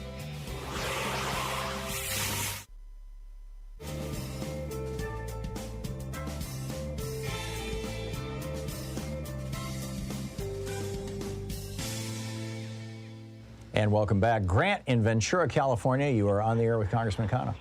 Hi, thank you for taking my call, Congressman Khanna. According to Brown University data, facts and fact check, the U.S. military consumes 77 to 80% of domestic fossil fuels and 52% of worldwide fossil fuels. And it all stems from a policy called full spectrum dominance. And if we don't check the military and the DOD, and we don't tackle that, how can we really do anything significant about climate change? That's my question. You're absolutely right. I mean, the climate crisis, the reform has to start with the Defense Department. The Defense Department has aggressive goals. I think the Navy has already hit 25%, but they should be accelerated, and we should get to a 50% reduction in emissions and then 100% clean energy, or at least net zero emissions, by the end of the decade. I think that is achievable, and we ought to prioritize that because of the statistics you cited, and also because that can be a model for the private sector. Jeff in San Francisco, you're on the air with Congressman Khanna. Yes, I just want to say that when we go left, like Cori Bush did, we win. And we need to start supporting more people like Nina Turner, because Cori, it took her two tries to do it, and I think Nina can do it next time. What's to stop you and some of the squad from going to support people more like Nina and possibly Shahid Buttar out in San Francisco? I'd love to see a little change of guard there. And when people come out and say lies like Joe Biden can't write off student loan debt with an executive order, people see right through it. Why don't we take on the old guard? There's a cancer inside the DNC that's destroying the party and the country. I think it's one of the biggest things. Thank you. Well, Jeff, let me just say I agree with you on Cori Bush. I mean, when the White House was hiding behind Kavanaugh's dicta, it wasn't even a controlling opinion.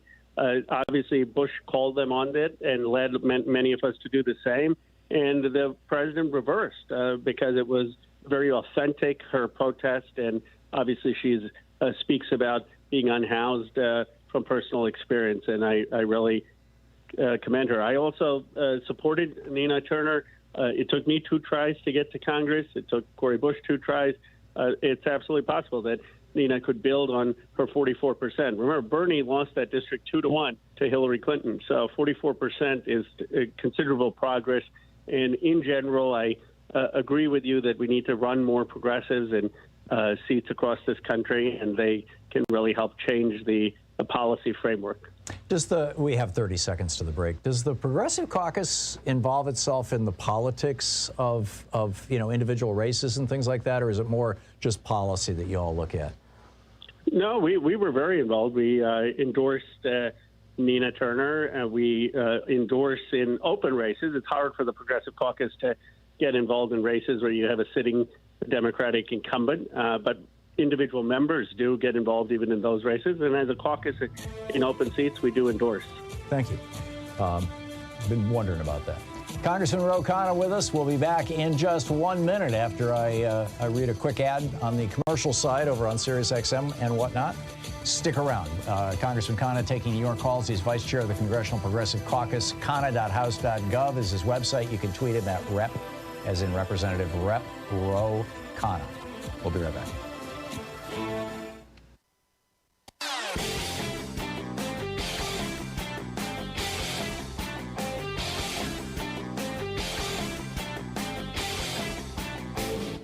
Share the Thom Hartmann Program with your friends. We're available on SiriusXM, Free Speech TV, Pacifica, commercial stations nationwide, YouTube, Twitter, Facebook, on the Thom Hartmann app, and you can even tell your smart speaker to listen to the Thom Hartmann Program. Astonishing news out of the Centers for Disease Control and Prevention that has to do with the lifespan of Americans. Since World War II, the average lifespan of American men and women have continuously increased, all the way up to 78.8 years in 2019. Continuous increase. Things were getting better, more and more people were getting health care. We were making medical technology advances. There was a rather dramatic decline in smoking between the 1990s and the 2010s. All kinds of things were working together.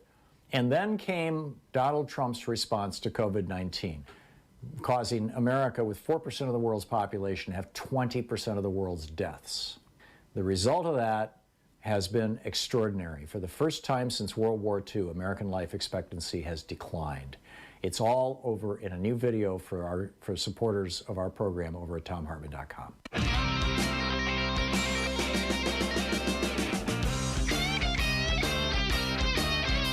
And welcome back. Thom Hartmann here with you. Joshua in Clewiston, Florida. You are on the air with Congressman Khanna. Hello, Congressman. I'm a public policy major and would like to run for Congress. I'm calling in regards to campaign finance. It takes about $1.5 million just have a decent chance at running. So I was wondering, what can a student who isn't of means do to best prepare themselves financially to run for office and not have to rely on corporate PAC money? Joshua, it's a great question. First of all, I love your ambition. I hope you will run. It's great that you have that desire to serve. And I hear your frustration. It's the biggest thing, the obstacle to running is the money you have to raise. And also, by the way, how do you support yourself? I mean, I remember now I'm much more fortunate, but when I first ran in a protest campaign, I was 27 against the war, and I had credit card debt because you have to leave your job. You don't have any source of income. So I would say two things. One, have some job where you can have some savings. So when you are running, you can have something set aside, though that is one of the big problems in our country, why we discriminate against working class individuals seeking office, because of the cost of actually just living while you're campaigning. And second, I would say that, now with Justice Democrats, with progressive groups, with what Bernie Sanders has done and Cori Bush and AOC, you could actually raise a fair amount of money online. So if you build and you have grassroots support and you get involved in these grassroots movements, you can start to fund a campaign with online mobilization. It's hard to do, but you have now examples of people who have done it. Janine in Fort Myers, Florida. You're on the air with Congressman Khanna. Hi, gentlemen. Thank you so much for taking my call. That ProPublica expose on how little taxes billionaires pay that came out recently last month, I think. People were really outraged about that. And now the provision in the infrastructure bill has been taken out for the IRS to get extra funding to go and get that low-hanging fruit. The money, the $250 billion that's now missing from that bill, from the super wealthy. Why aren't Democrats outraged about it? Why is nothing big being made of this? It's being quietly kind of swept under the rug, it seems, in the mainstream media. We have to make a stink about this. Janine, I agree with you. That was actually my bill. It originated in the House called the Stop Cheaters Act. And, I worked with it on was Larry Summers and Natasha Sarin, centrist economists. They're not from the progressive wing. And it was a very simple idea. It was that we ought to go after those who cheat, not those who avoid tax, but tax evasion. There's $1.2 trillion of people not paying taxes that they owe. And we ought to audit individuals to make sure that they're doing it. And we ought to require banks to disclose business income, which isn't being disclosed. And I talked to some of the moderates in the caucus, and they said, this is great. Who is opposed to having people pay the taxes they owe? And then you had the Republicans basically kill that provision. I do agree with you that we ought to talk about that more, that the Republicans aren't even for the very rich paying the taxes they owe. Which is nuts. Roger in Indianapolis, Indiana. You're on the air with Congressman Khanna. Yeah, I know this might be a little off the wall, but I've been trying for months to find out what is going on with Epstein's wing woman, Ghislaine. I know she's in federal custody, but I have not heard a word since they were picked up and basically vanished from the news cycle. Roger, I haven't kept up with the details.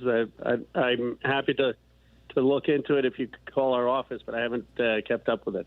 David in Denver, you're on the air with Congressman Khanna.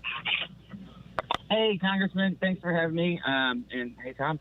So I called to ask about: is there any talk about lowering the defense spending budget and allocating that towards human services? But what I really need to say is, I heard that the DOJ is investigating how Phoenix treats the unhoused. I would like to request that the DOJ does the same thing in Denver. Our mayor is killing people. It's human rights violations through and through. We've read it through. It's easy to figure out as soon as you start looking at things. We've only got one decent politician here, and her name's Candy Sedabaka, so she would be great on your guys' squad. But that's all. Thanks. Well, thank you. Let me say on the second point, we absolutely need to look at DOJ needs to look at how we're treating the unhoused in different cities, and I'm happy to bring to their attention the situation in Denver. On the first point, I mean, the defense spending is out of control. And, the Republican senators are thinking of adding, in a bipartisan way, $50 billion more in defense spending to this bipartisan infrastructure bill. I think that would be a poison pill in the House if they end up doing that. But you're absolutely right that we could have some of defense spending be channels to other causes, investments in keeping us safe from diseases, investments in the climate crisis, and we ought to be doing that. That's fascinating. Congressman Khanna, it is just an extraordinary job that you and your colleagues are doing in the Progressive Caucus. We're in the break, Sean. And sorry about that. And I want to thank you for being on the program today. Thank you so much for dropping by. Thank you. Always a pleasure, and appreciate the program and your listeners. Thank you. Look forward to the next time. Congressman Ro Khanna, Khanna.house.gov on the internet, and you can tweet him at @RepRoKhanna. We'll be right back with Anything Goes Friday. Whatever's on your mind. And there's a few things on my mind, too. We'll be right back. You're listening to Thom Hartmann.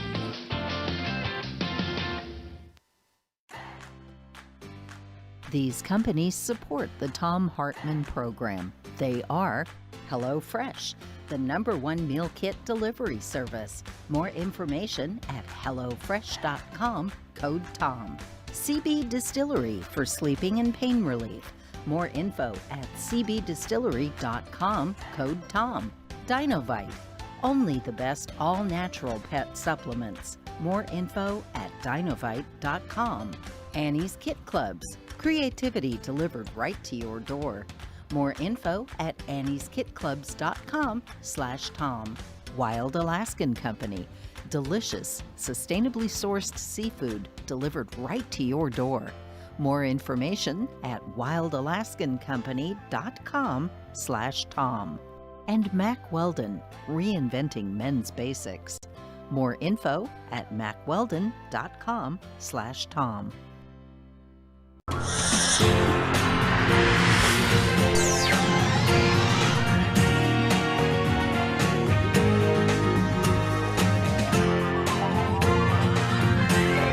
We say fight back!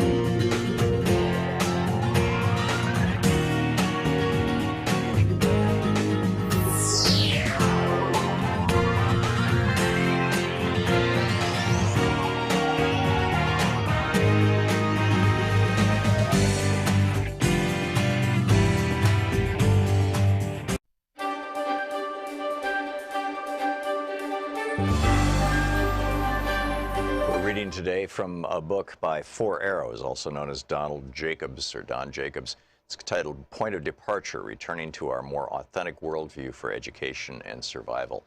This is from Chapter 3, Community-Oriented Self-Authorship. Knowing the power of intentional and unintentional trance-based learning and how the latter can make us susceptible to believing untoward communication from authority figures, we can understand one reason self-authorship is important in the indigenous worldview. When we are in control of our thinking and trust our intuitive insights, our natural trance awareness helps prevent misdirection from external influences. It gives us the authority for what we can then instill in our minds to achieve. If someone such as a trusted shaman or psychologist has, certain skills at hypnosis, we might tentatively authorize him or her to help us form the most effective images, but we do so with full awareness. More important than avoiding negative influence from perceived authority figures, however, is the self-authorship via indigenous worldview that gives high degrees of individual autonomy to people while at the same time assuring that people use their freedoms to help their communities. In the indigenous worldview, the highest authority for all decisions comes from one's personal, honest reflection on lived experience, with the understanding that everything is related. It is this understanding that makes a distinction between self-authorship, as it is generally perceived in the dominant worldview, and that of the indigenous one. Self-authorship is always ultimately in the service of the greater good in the latter. Self-authorship in indigenous ways of thinking comes from knowing that the highest experience for decisions comes from honest reflection on lived experience in light of realizing that everything is related in life, and this interconnectedness must be a part of all decisions. Michael Anthony Hart gets to these ideas about inner authority coming from such reflection. Through inward exploration, tapping into creative forces that run through all life, individuals come to subjectively experience a sense of wholeness. This exploration is an experience in context, where the context is the self in connection with happenings, and the findings from such experience is knowledge. Happenings may be facilitated through rituals or ceremonies that incorporate dreaming, visioning, meditation, and prayer. The findings from such experiences are encoded in community praxis as a way of synthesizing knowledge derived from introspection. Hence, indigenous peoples' cultures recognize and affirm the spiritual through practical applications of inner space, excuse me. Such a holistic understanding of accessing, trusting, and exercising our inner authority is the source of the creativity and knowledge synthesis we need for addressing our global problems. While Ehrman refers to this inner authority with the Cree term mamatawisin, which is the capacity to tap the creative life forces of the inner space by the use of all the faculties that consume our being, it is to exercise inwardness.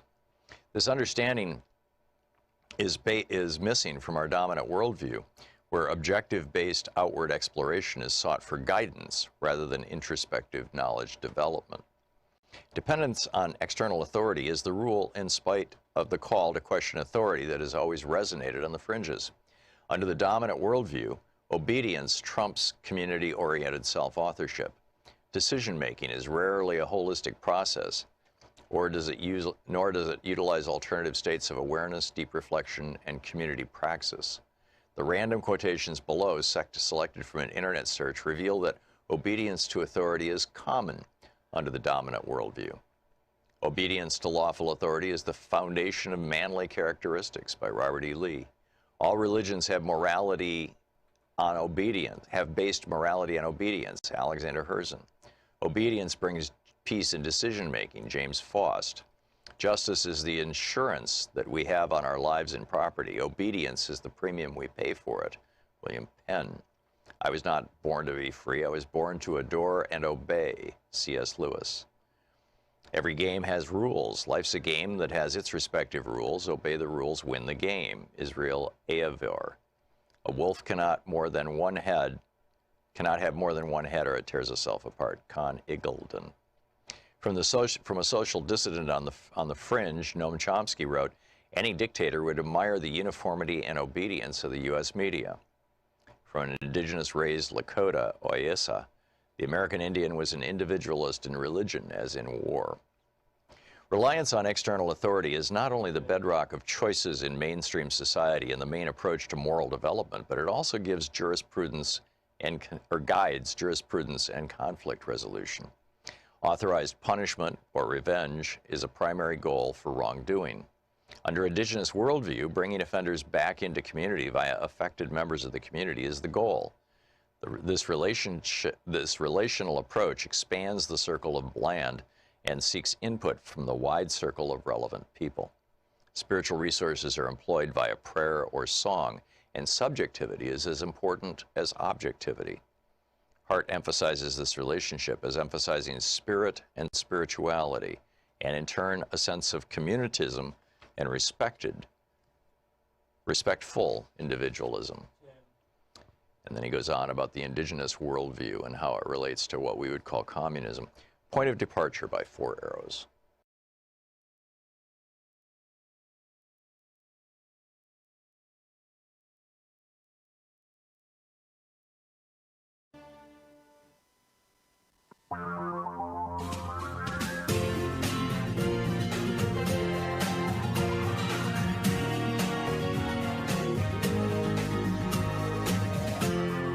This is the Thom Hartmann Program.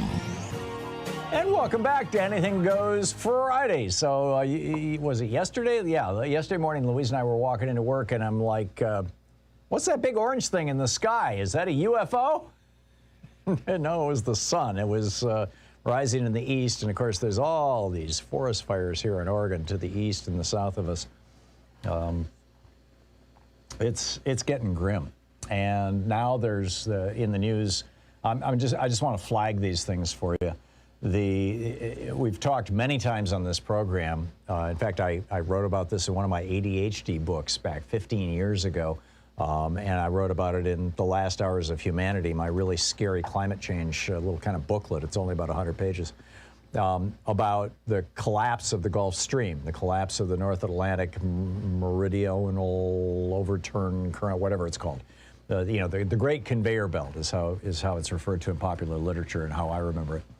And if this thing goes down in a matter of 2 or 3 or 4 years, you will start to see Europe, large chunks of Europe, become uninhabitable. And the east coast of the United States getting swamped and, with water, with rising sea levels and massive storms. I mean, it's just, it will completely alter the weather patterns of planet Earth. And they are very concerned that it is starting to wobble right now in a big way. Now, it has been wobbling for, it's been getting progressively weaker and weaker for about 1,000 years. So this is not exclusively climate change. But the melting of the Greenland ice shelf, the glaciers on Greenland, seem to be the thing that's driving it, because it's pouring fresh water into that place off the coast of England where the Great Conveyor Belt, the Gulf Stream, hits and then hits the end of its surface run and goes down and starts heading back toward the southern tip of Africa underwater. So grim stuff. Pay attention to it. Okay, let's pick up your phone calls. Anything Goes Friday. Bill in Clifton, New Jersey. Hey, Bill, what's up? Yeah, hi, Tom. My question is regarding the COVID vaccine IDs. From what I understand, this is a totally owned program by the federal government, the COVID, under an emergency, national emergency. So everything that is part of this that the government paid for belongs to them, including the ID cards. And I think what they should do is to make it recognized that any federal ID supersedes any state ID, and that it could be used for voting. And that the problem with that, Bill, and this is why Republicans push through this whole real ID thing, where you get a little star on your driver's license. I think Oregon is the last state not to do it yet. Is that does not, that they're not only not asking your citizenship status when you get a vaccine, but they're going out of their way to tell people, we will not ask your citizens. In fact, if you want to come in and give us a phony name, that's fine. You don't even have to show ID. So I don't think that's going to be the winner. Tom, I know, but Tom, I think that the Real ID Act works in our favor, because it asks, it came out of the 9/11 Commission, and it asks for all states to have a standardized security thing, so they all look alike now. Right. And they do, because the government told them to do that. And they can tell them that the vaccine... But you don't want to make a citizenship requirement to get a vaccination, Bill. What's that? You don't want to make it a citizenship requirement to get a vaccine. You don't need a citizenship requirement to get a vaccine. No, I know that, and that's why I'm saying it wouldn't work as a voter ID in those states that require a citizenship test. I'm not in favor of those states doing that. But just like a passport. Yeah. No, I get your point. I get your point. And by the way, I would say that, you're saying that the federal government owns the ID cards. It doesn't mean that they have an exclusive on them. I have a vaccine ID right now through clear.com, and you can get them for free. I subscribe to Clear because I used to fly a lot. But, and what they did when I took a photo of my vaccine card, they checked the database for the state of Oregon. Because if you do give them all your data, and that's your choice, I chose to. If you do give them all your data, then you go into the state database, and people know who you are. So, they can verify your vaccine status. Bill, I'm going to move along, but it's an interesting thought, but I don't think that it's going to work as voter ID. Kathleen in Laguna Beach, California. Hey, Kathleen, what's up? Good morning. Hi. I listened to the president's speech yesterday and then that alarming report this morning about Chevron in the rainforest. Yeah. And I'm wondering if there's anything in the works to mandate electric or solar vehicles, American-made, hopefully for municipal or government agencies. Thank you. That will be the thing, Kathleen. I mean, the reason why, apparently, the reason why in 2005 the Republicans got, all up in arms and required the post office to pre-fund the health care expenses of their workers 75 years in advance. In other words, to set aside $5 billion every single year, the post office has to, in order to pay for the retirement benefits, or for the health care retirement benefits of people who literally are not yet even born. The reason that they did that was because about 5 months before they put that into law, the post office made this big public announcement about how they were going to electrify their fleet, and they have the largest individually owned fleet of vehicles in the United States, is all the postal trucks. And they were going to electrify that, and they were going to put, and the big trucks, they were going to move them over to natural gas. They were basically going to clean up their emissions. And and they could do that because they had a bunch of extra money. The post office was running they were running a profit. It doesn't run on our tax dollars. It runs on, the cost of postage. And so the Republicans came in and said, oh, no, you don't. And they kneecapped the post office, pulled $5 billion a year out of their budget. So now the post office is sitting on this Ridiculous. like $50 billion. Yeah, exactly. But you're absolutely right. If large government agencies start electrifying their fleets, police cars, the city buses, I mean, in many cities it's already happened. Here in Portland, for example, we have electric buses. Not all of them, obviously, but many of them. I mean, there's so many ways this could be done. We had a caller a couple of weeks ago who was talking about a documentary that she saw about the Chinese taxis. And I've since verified that this is actually true. In some cities in China, they're manufacturing cars in China where the battery is like this long square, about 3 inches high and about 6 feet long and 4 feet wide is the battery for the car, and it clips onto the bottom of the car. And so literally what happens is the taxis go out and drive around for a couple of hours until they've run down their battery. They go back to a place that looks kind of like a car wash. They drive in, this robotic arm reaches up, unclips the battery, drops it down. The car moves forward another 10, 15 feet, and another robotic arm snaps a brand new, fully charged battery into the bottom of that cab and locks it into place. The cab comes out the other end of what looks like a car wash with a freshly charged battery.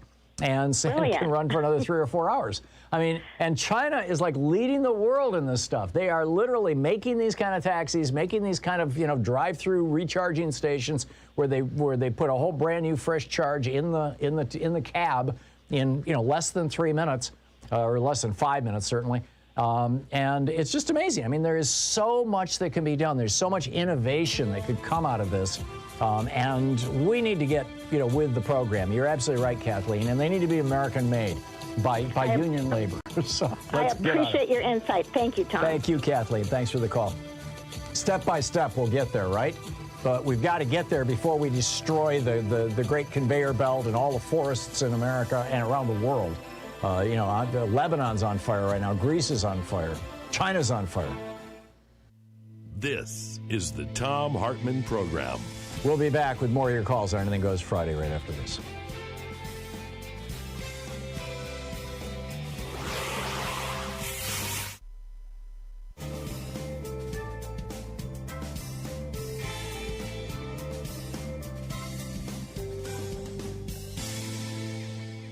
And welcome back. Mark in Long Beach, California. Hey, Mark, what's on your mind today? Well, I just kind of wondering how the Republicans would react to, say, bringing up a bill in Congress that would make it illegal for any Republican to get vaccinated or wear a mask, whether they'd be... Reverse psychology, Mark? They'd be damned if they did and damned if they didn't. Yeah. That would be entertaining. It wouldn't surprise me to see some Republican come up with legislation like that. But I think that they really know that they're just BSing us. They know this. Yeah, turn their own tactics back on them. Yeah. On the electric car thing, if I may, real quick. Sure. That's all we need. I've for a long time been saying, let's put slot car tracks in the diamond lanes. Mm-hmm. So that cars can charge as they drive. You know, there's another thing that they're experimenting with in China, and I saw a report on this, I think it was on CBS News the weekend before last, as I recall, was this conductive charging, you know, and this is something that, you know, the new iPhones, you know, for example, you set them on they even have a magnet on the back that kind of locks the charger on. But the charger doesn't actually plug into the phone. It's just within proximity of the phone. It's got an electric field. That electric field gets picked up by the phone and converted into electricity for the battery. So it's literally terribly wasteful. It's as opposed to a direct track. I get that. I get that. But they're experimenting with freeways that do this now. Oh yeah. Okay. Well, thanks for your time, Tom. Yeah. Thank you, Mark. It's good to hear from you, Mike in Cleveland, Georgia. Hey, Mike, what's on your mind today? Oh, same old thing. We got a lot of homeless folks coming along, and I tried up here at the house. It didn't work for me, but under the eminent domain laws, they can take properties and such to build pipelines. They got a moral imperative law somewhere out west that had to do with homeless veterans. We got all these properties that the state's got taxes on, where we've gave tax abatements, these big buildings standing empty, old municipal buildings, schools, and whatnot that already belong to us. I mentioned that here to my pastor, to my mayor, and to a judge. They went out and bought a school property and a Talon building property for $1 each. Now we got a new jail and a new public annex of some sort. There's no housing for nobody. But if the right people was to put their mind to it, we already got the properties.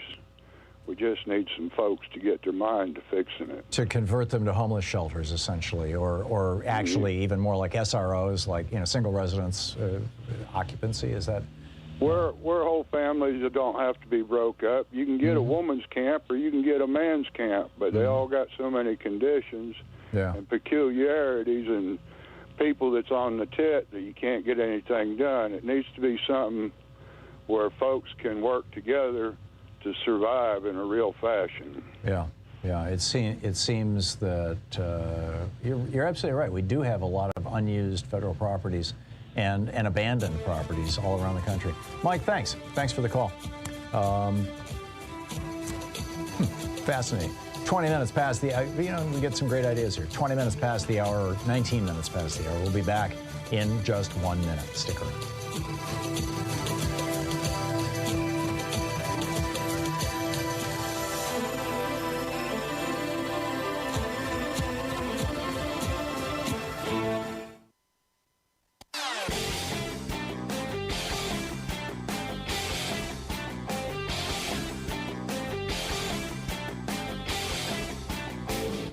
Hey, thanks so much for sharing our program and for reaching out to our stations and sponsors and letting them know that you're listening. It really means a lot to us. So back in the day, and I mean back in the 1780s, literally, when the Constitutional Convention was happening in Philadelphia in the summer of 1787, there was this debate about the quality of the vote, whether people who only landowners should be allowed to vote, stuff like that. And, in order to ensure that well-informed people who really care about voting are the only ones voting. It didn't pass. It was rejected by the framers of the Constitutional Convention, this idea that only landowners should be allowed to vote. Never made it in the Constitution.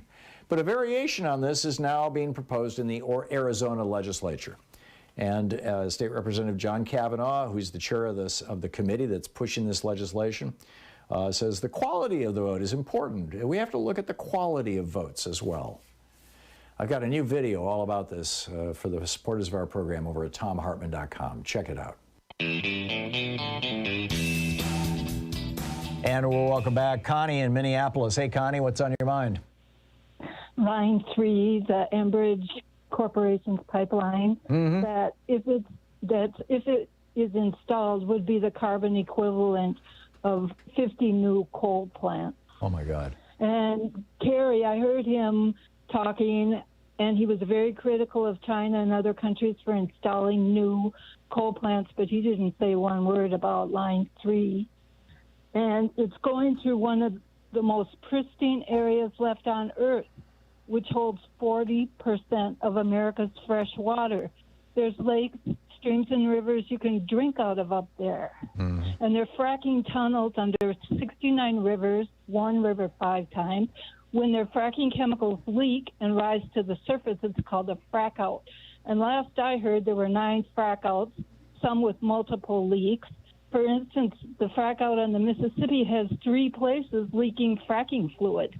Enbridge is fracking its way through fracking out its way through 40% of America's freshest fresh water. Yeah. And Governor Walz, he campaigned up in northern Minnesota saying he'd honor tribal treaties when dealing with Enbridge and its then plan. But with Line 3, the Department of Natural Resources has decided to give Enbridge 10 times more water than originally agreed to, while northern Minnesota is in severe drought, towns and cities up there underwater restrictions. There's 3 treaties covering this land. Walz and the DNR did this with hardly any tribal consultation. They had 1 meeting with tribal leaders about giving away 5 billion gallons of some of the freshest fresh water America has. I know, Connie. We did, I think we opened our 3rd hour yesterday with this topic. Yeah. Oh, I didn't catch your show. Yeah. But it's like, it is horrifying, Minnesotan. Yeah, I totally get it. And this is a crime against nature. It's a crime against humanity.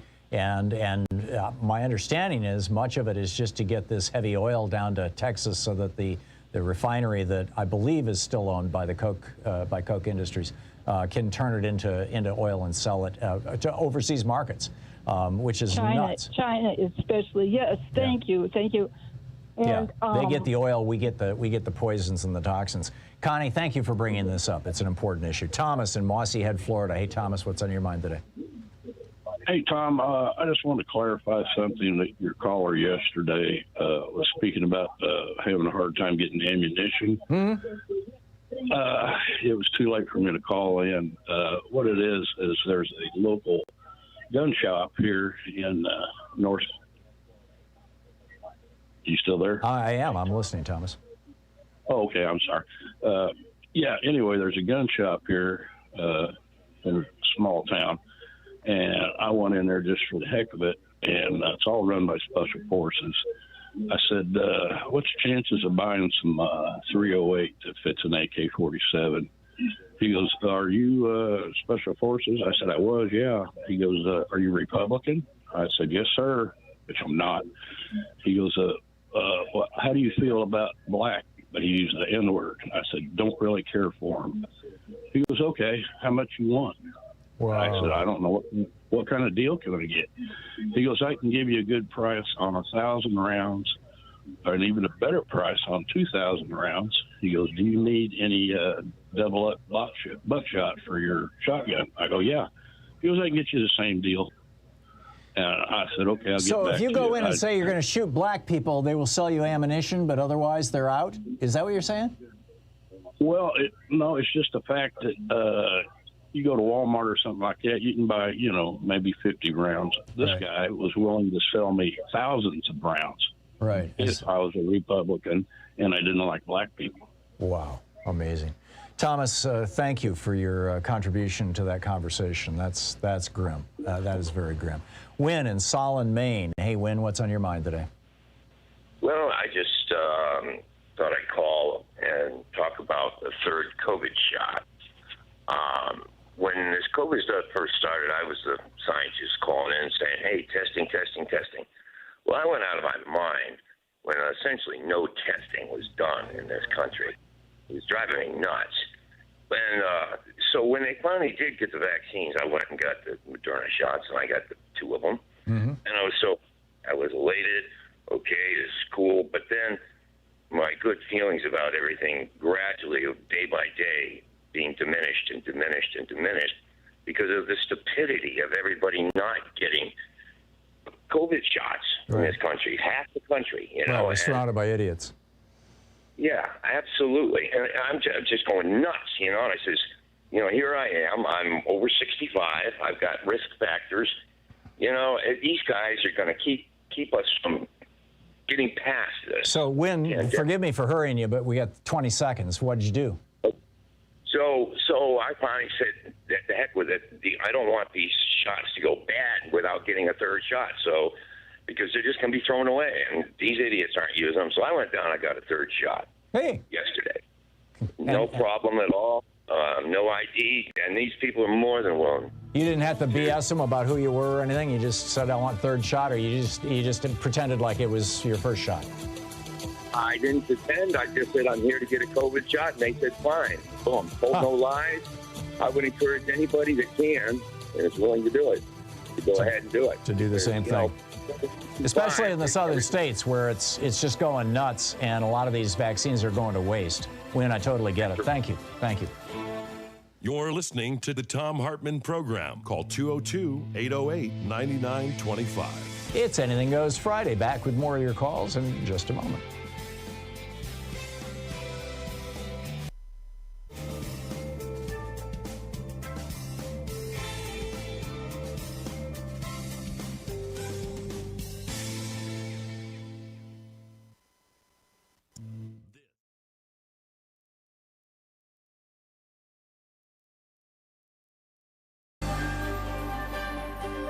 In the Thom Hartmann Book Club today, our book is by Frantz Fanon, and it's The Wretched of the Earth. This is from the chapter on national culture on page 145. It sort of reads like Thomas Paine, actually. Each generation must discover its mission, fulfill it, or betray it in relative opacity. In the underdeveloped countries, preceding generations have simultaneously resisted the insidious agenda of colonialism and paved the way for the emergence of the current struggles. Now that we are in the heat of combat, we must shed the habit of decrying the efforts of our forefathers or feigning incomprehension at their silence or passiveness. They fought as best they could with the weapons they possessed at the time, and if their struggle did not reverberate throughout the international arena, the reason should be attributed not so much to a lack of heroism, but to a fundamentally different international situation. More than one colonized subject had to say, "We've had enough." More than one tribe had to rebel. More than one peasant revolt had to be quelled. More than one demonstration had to be repressed for us to stand firm, certain of our victory. For those of us who are determined to break the back of colonialism, our historic mission is to authorize every revolt, every desperate act, and every attack aborted or drowned in blood. In this chapter, we'll analyze the fundamental issue of the legitimate claim to a nation. The political party that mobilizes the people, however, is little concerned with this issue of legitimacy. Political parties are concerned solely with daily reality, and it is in the name of this reality, in the name of this immediacy which influences the present and future of men and women, that they make their call to action. The political party may very well speak of the nation in emotional terms, but it is primarily interested in getting the people who are listening to understand that they must join in the struggle if they quite simply want to exist. We now know that in the first phase of the national struggle, colonialism attempts to diffuse nationalist demands by manipulating economic doctrine. At the first sign of a dispute, colonialism feigns comprehension by acknowledging with ostentatious humility that the territory is suffering from serious underdevelopment that requires major social and economic reforms. And it is true that certain spectacular measures, such as the opening of work sites for the unemployed here and there, delay the formation of a national consciousness by a few years. But sooner or later, colonialism realizes it is incapable of achieving a program of socioeconomic reforms that would satisfy the aspirations of the colonized masses. Even when it comes to filling their bellies, colonialism proves to be inherently powerless. The colonial state very quickly discovers that any attempt to disarm the national parties at a purely economic level would be tantamount to practicing in the colonies what it did not want to do in its own territory. And it is no coincidence that today the doctrine of Cartierism is on the rise just about everywhere. Cartier's bitter disillusionment with France's stubborn determination to retain ties with people it will have to feed, whereas so many French citizens are in dire straits, reflects colonialism's inability to transform itself into a nonpartisan aid program. Hence, once again, no need to waste time repeating, better to go hungry with dignity than to eat one's fill in slavery. On the contrary, we must persuade ourselves that colonialism is incapable of procuring for colonized people the material conditions likely to make them forget their quest for dignity. Once colonialism is understood where its social reform tactics would lead it, back come the old reflexes of adding police reinforcements, dispatching troops, and establishing a regime of terror better suited to its interests and its psychology. Within the political parties, or rather parallel to them, we find the cultured class of colonized intellectuals. The recognition of a national culture and its right to exist represent their favorite stomping ground. Whereas the politicians integrate their action in the present, the intellectuals place themselves in the context of history. Faced with the colonized intellectuals' debunking of the colonist theory of a pre-colonial barbarism, colonialism's response is mute. It is especially mute since the ideas put forward by the young colonized intelligentsia are widely accepted by metropolitan specialists. It is in fact now commonly recognized that for several decades, numerous European researchers have widely rehabilitated African, Mexican, and Peruvian civilizations. Some have been surprised by the passion invested by the colonized intellectuals in their defense of a national culture. But those who consider this passion exaggerated are strangely apt to forget that their psyches and their egos are conveniently safeguarded by the French or German culture, whose worth has been proven and which has gone unchallenged. I concede the fact that the actual existence of an Aztec civilization has done little to change the diet of today's Mexican peasant. I concede that whatever proof there is of the once mighty Songhai civilization does not change the fact that the Songhais today are undernourished, illiterate, abandoned to the skies and water, with a blank mind and glazed eyes. But as we have said on several occasions, this passionate quest for a national culture prior to the colonial era can be justified by the colonized intellectuals' shared interest in stepping back and taking a hard look at the Western culture in which they risk becoming ensnared. Fully aware that they're in the process of losing themselves and consequently of being lost to their people, these men work away with raging heart and furious mind to renew contact with their people's oldest inner essence, the furthest removed from colonial times. Let us delve deeper. Perhaps this passion and this rage are nurtured, or at least guided, by the secret hope of discovering, beyond the pleasant wretchedness, beyond the self-hatred, something that redeems us.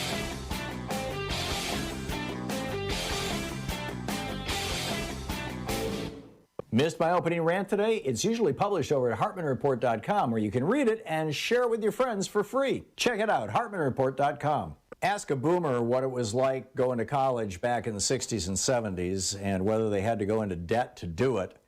And odds are they'll tell you that they not only didn't have to go into debt, in fact, college was free in California until Ronald Reagan became governor. Not only did they not have to go into debt, but you could pretty much work your way through college just with a part-time job. That is very much no longer the case. Only 8% of millennials and Gen Xers have never had a student loan. This is a crushing burden on these two generations, and it's time to clean it up. And when Americans were asked, what do you think? Should we just wipe the slate clean? Should we get rid of all this student debt? 60% of Americans said yes. And then, of course, the corollary to that would be, and then let's make college free, at least state colleges and community colleges. There's a whole video about this over at thomhartmann.com for supporters of our program. You can check it out there.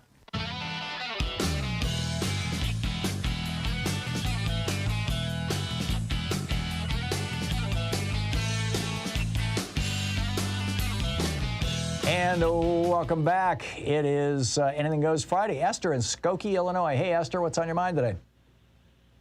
Hi, Tom. It's about the vaccine. Mm-hmm. I'm a nurse, a mastered nurse, and I can tell you that what people should be doing, and I just had my titer taken, the level of antibodies. I had my shots in March, and this is the fingerprint test where they tell you what the titer is, the level of antibodies in your system, how immune you are essentially to COVID. Correct. And we're going to do it again in October to make sure that it's still high. We'll have something to measure it against. Right. So what you're suggesting, Esther, in response to the guy who just called and said he went in and got his third shot, by just simply not revealing that he'd already had 2, that probably he should have checked his antibodies first to see if he needed it? Correct. It probably was a wasted shot. Right. But on the other hand, if you live in a part of the country where they're literally throwing away shots, I can understand the rationalization of it's going to go to waste anyway. That said, it looks like people are starting to wake up. Esther, that's fascinating. Thank you so much for the good science and for the medical information. I appreciate it. Robert in Gray Court, South Carolina. Hey, Robert, what's on your mind? Well, you were talking about electric vehicles a while ago. Mm-hmm. I remember in the 40s and the 50s that a local town had electric buses. They had contacts that ran on wires. I think you call it a trolley. Oh yeah, I think San Francisco started that in the 20s when they were rebuilding after the Great Fire.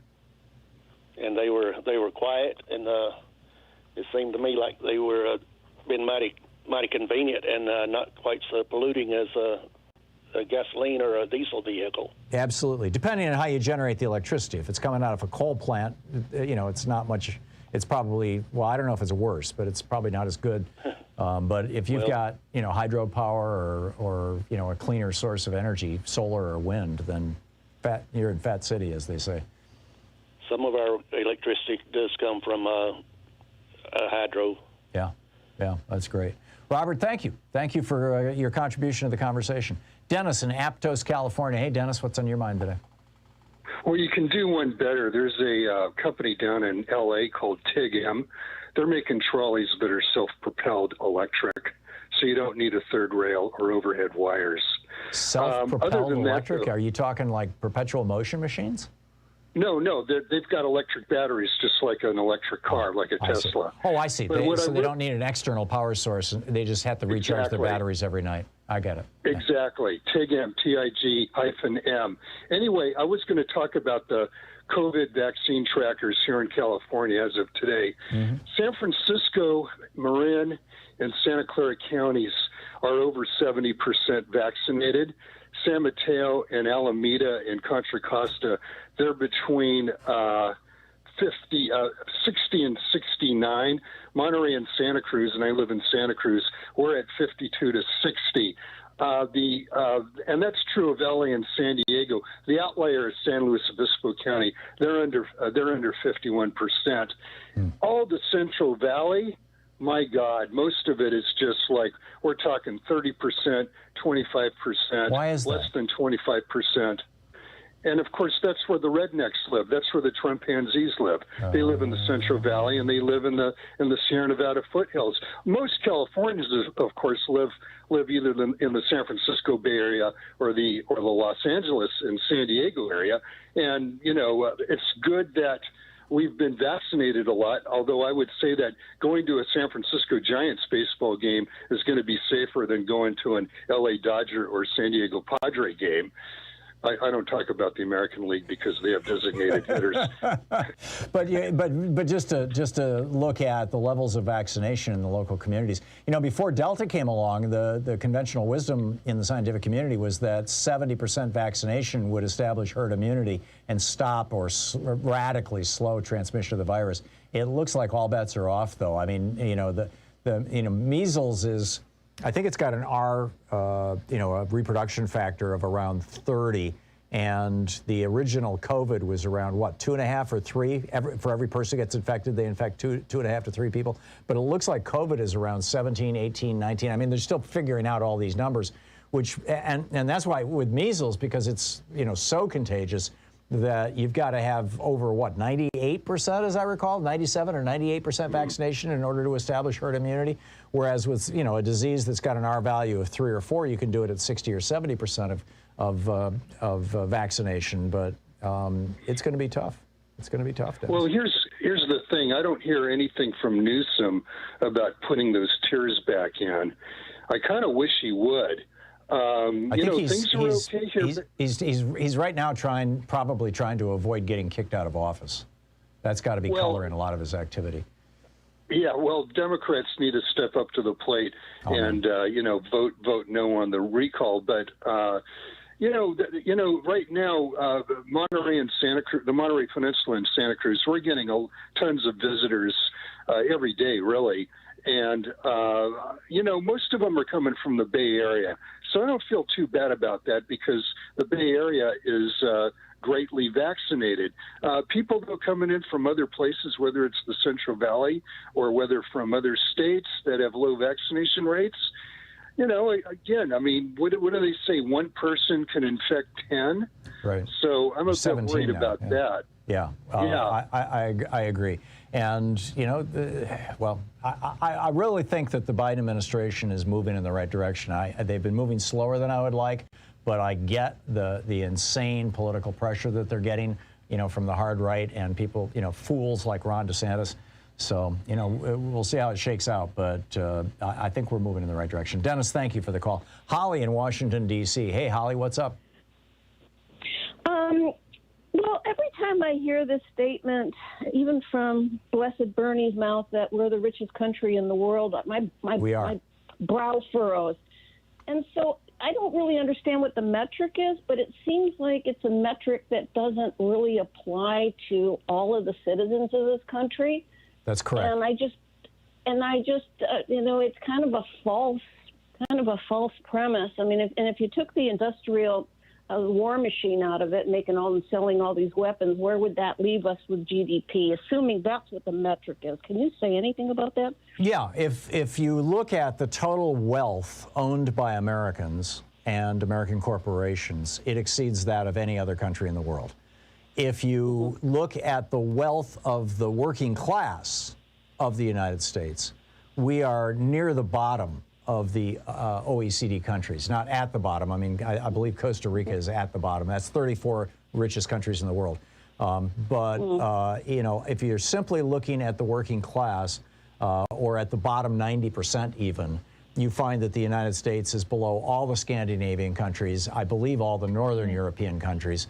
We may be in the neighborhood of Greece. I mean, a lot of these numbers are very, very fluid, particularly with COVID and everything. And if you look at, who's got the most billionaires, the United States has the most billionaires of any other country in the world. I think we have over 700 of them now, maybe over 800. In fact, I saw a number a week or two ago that was over 1,000. I don't know if it's accurate or not, but we've got more billionaires than anybody else. And so that skews our numbers. But, but even if billionaires, even if it's not money that's well distributed in the United States, I think the point that Bernie would make in this kind of a situation, and that I would certainly, make and agree with, is that if we have this much money in aggregate, and if we were to begin taxing our billionaires the way that we were prior to Reagan, there would be enough money. And if we were to go back to having unions and start paying our workers the way that we were prior to Reagan, then our middle class would be strong and healthy, and we would not only be the richest country in the world still, but we would also have the most prosperous middle class in the world. We don't have that anymore as a result of Reaganism. That was my rant yesterday in my piece about, the death of neoliberalism over at Hartmann Report. It's just, when you look at the history of this, I think most people, particularly people under 40, just don't know this history at all. They didn't live it.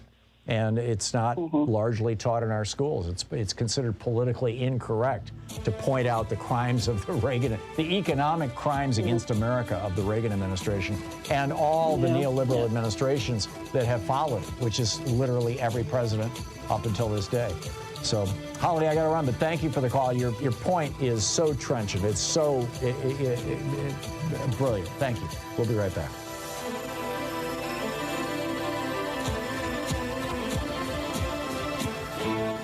You're listening to Thom Hartmann. Visit ThomHartmann.com for audio and video archives. More of Anything Goes Friday in just a moment. It's the place where smart people get their news.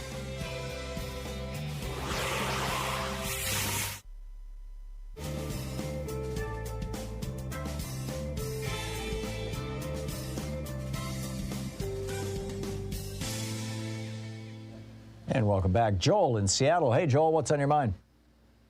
Hey, Tom, a quick follow-up on a call I made to Ro Khanna earlier in the week, and I didn't really get my question answered, and I felt I was able to give some background. I think there's a donut hole in the CARES Act regarding those of us who would like to refinance our mortgages. And I've been denied 3 times, and I said, well, what about the CARES Act? I mean, I've got a FICO of 801. What's going on here? Well, you just didn't make enough last year, so I was sick with COVID. What about the CARES Act? And they said, well, you have to be underwater on your mortgage, you know. I said, I'm not. I spent a year of savings to keep myself in shape, which I'm supposed to do as a good citizen, I thought, you know, have that in reserve. And they said, you know, you just didn't earn enough, and the CARES Act doesn't cover people who aren't underwater. I mean, I owe 90% of my house, and yet I'd like to change my monthly nut.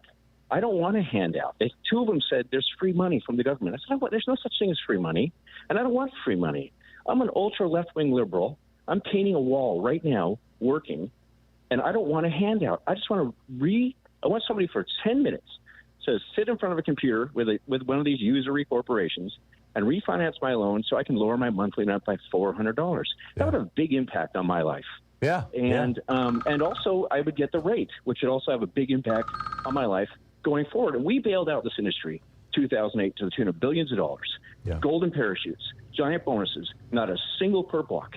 And I can't get anything but a form letter back from PM&P on this. It's very frustrating. I like other listeners who are in my shoes, I'm sure there are millions of us, to call your representatives and let them know. Because I took a hit with COVID and I lost a bunch of earnings. I share your frustration, Joel. There is a worldview, an ideology, a perspective that typically Republicans, but also some conservative Democrats, bring to these kinds of issues that is, you know, very, very kind of dog chasing its tail. You know, for example, when my mom had Alzheimer's and we were looking at the possibility of putting her in a facility that could, you know, deal with her, we found that to have Medicaid pay for that, she would have to be completely bankrupt. And she still owned the house that my dad, you know, bought for $15,000 when you know, in the 1950s, and it's probably worth $80,000 or $90,000 then. And we would have had to sell the house. We would have had to, you know, we would have had to literally just exhaust every penny that she had in order for her to qualify for Medicaid. And not only that, you have to do it 2 years in advance. You still couldn't get Medicaid for another 2 years. It's like we've got all these weird punitive hoops that we force people through to qualify for benefits that really should be available to the middle class, to working class people who are falling on hard times, who are suffering from terrible diseases, or as in your case, are out of work because of a damn pandemic. And I worked sick on my feet, but I couldn't put down 40 hours a week and really make what I normally do. Yeah, I also wrote checks to the tune of $250,000 for my mother's Alzheimer's that lasted 5 years out of her estate. Yeah, so you know what I'm talking about. So I can relate with you completely. Hey, 2 real quick things. I'd like to do a thank you to Kenyatta in L.A. I'm a contractor, and I used to call people boss until I heard him tell us that really wasn't the coolest thing to do, and it had connotations. I didn't ever even realize that, and I'm so grateful that he spoke up on that and said something. Okay. And lastly, I got a bumper sticker on my car. It's got a picture of Foghorn Leghorn, and it says, "The last Republican I had respect for." I love it. You'd have to be a certain age to understand that one, but I love it. Joel, thank you. It's all good. Thank you. Yeah, good talking to you. And by the way, Joel, if you're still listening, I'd suggest that you contact Congressman Khanna's office.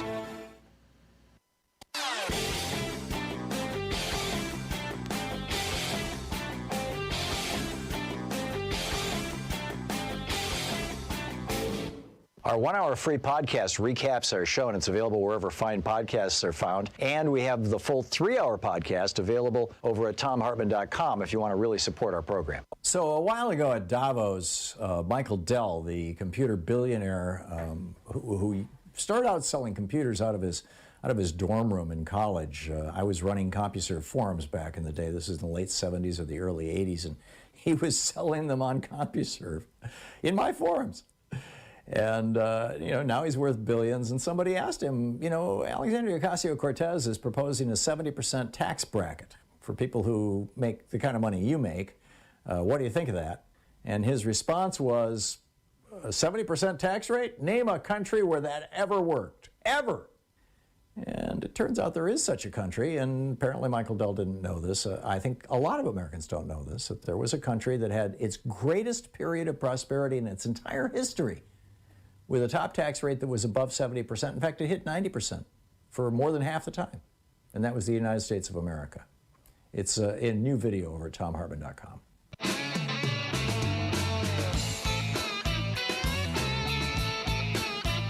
Goes Friday, taking your calls. Dennis in Bayonne, New Jersey. Hey, Dennis, what's on your mind?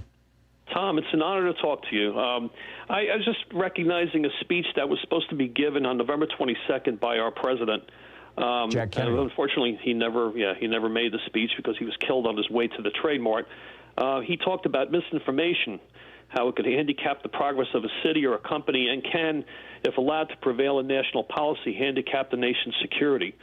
And I think he kind of predicted what we're going to see now and what we're seeing now. Kennedy gave another speech that he actually did give, where he was talking about the damage that political lies do in America. It's been a few years since I've seen it, but I know it's floating around on YouTube someplace. I wonder if it's very similar. I mean, he said we cannot expect that everyone will talk sense to the American people, but we can hope that fewer people will listen to nonsense. Yeah. I think those are He was dealing with words. the John Birch Society, which was the precursor to the Tea Party, which was the precursor to Trumpism and QAnon. And, it was a tough time. It was a very tough time. I think he saw what was coming. Unfortunately, he wasn't so. around to. Yeah, I think so. It's a shame. Dennis, thank you for the call. Robin in Kingston, Washington. Hey, Robin, what's up?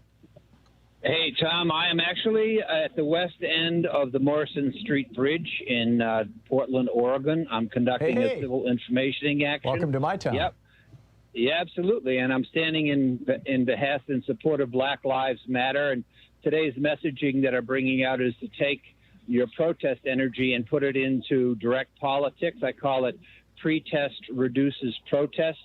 And I have a message board that says direct politics works best, a big banner that says elect and sustain material governances.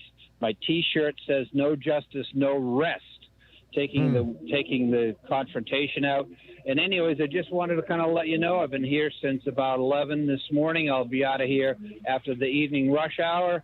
And I as usual, getting very positive responses, the great visibility for the drivers and people and the pedestrians walking by, and just another form, another activism that in Kingston I got arrested for. In Portland, I don't get arrested for this because the Portland police know what they're doing. So I just wanted to let you know. That's all. Thank you, Robin. Yeah, Portland's a very progressive town. It's a good thing. Thank you.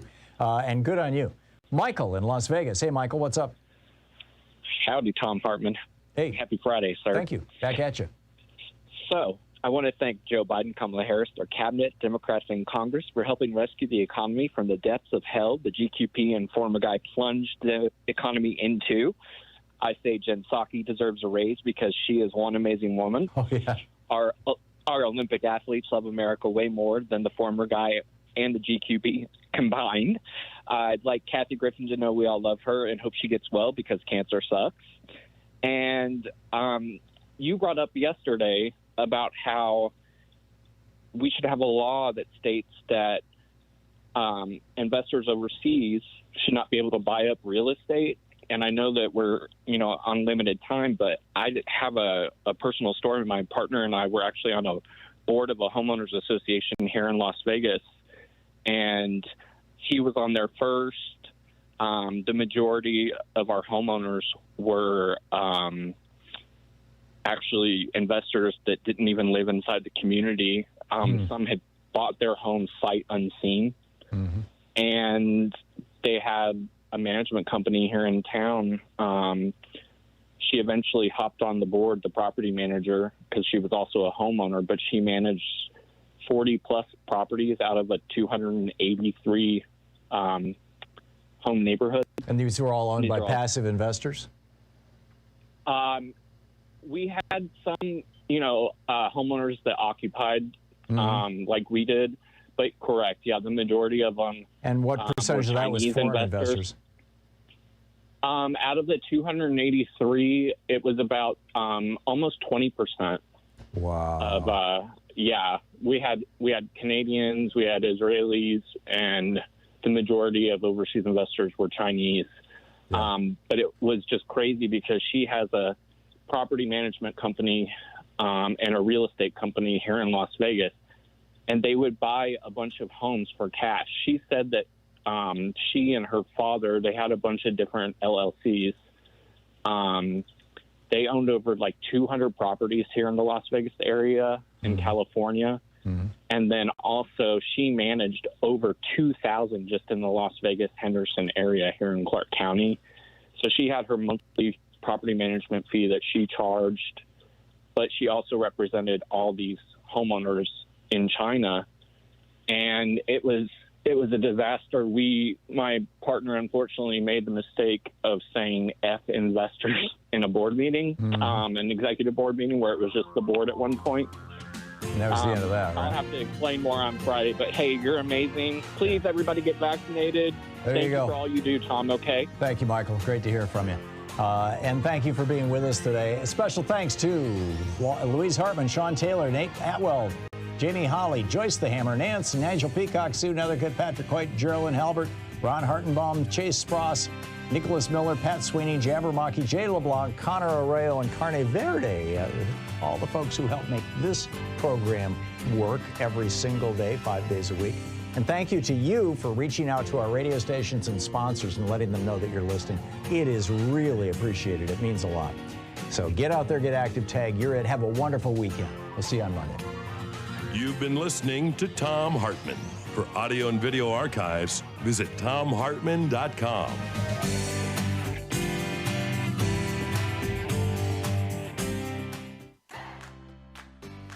These companies support the Thom Hartmann Program. They are HelloFresh, the #1 meal kit delivery service. More information at hellofresh.com, code TOM.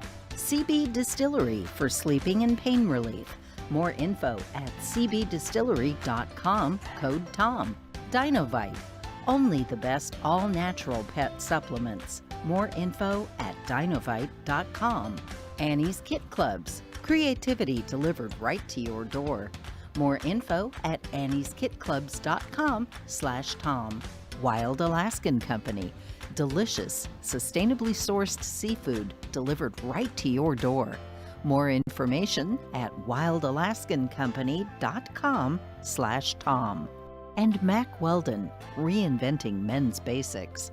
More info at mackweldon.com/Tom.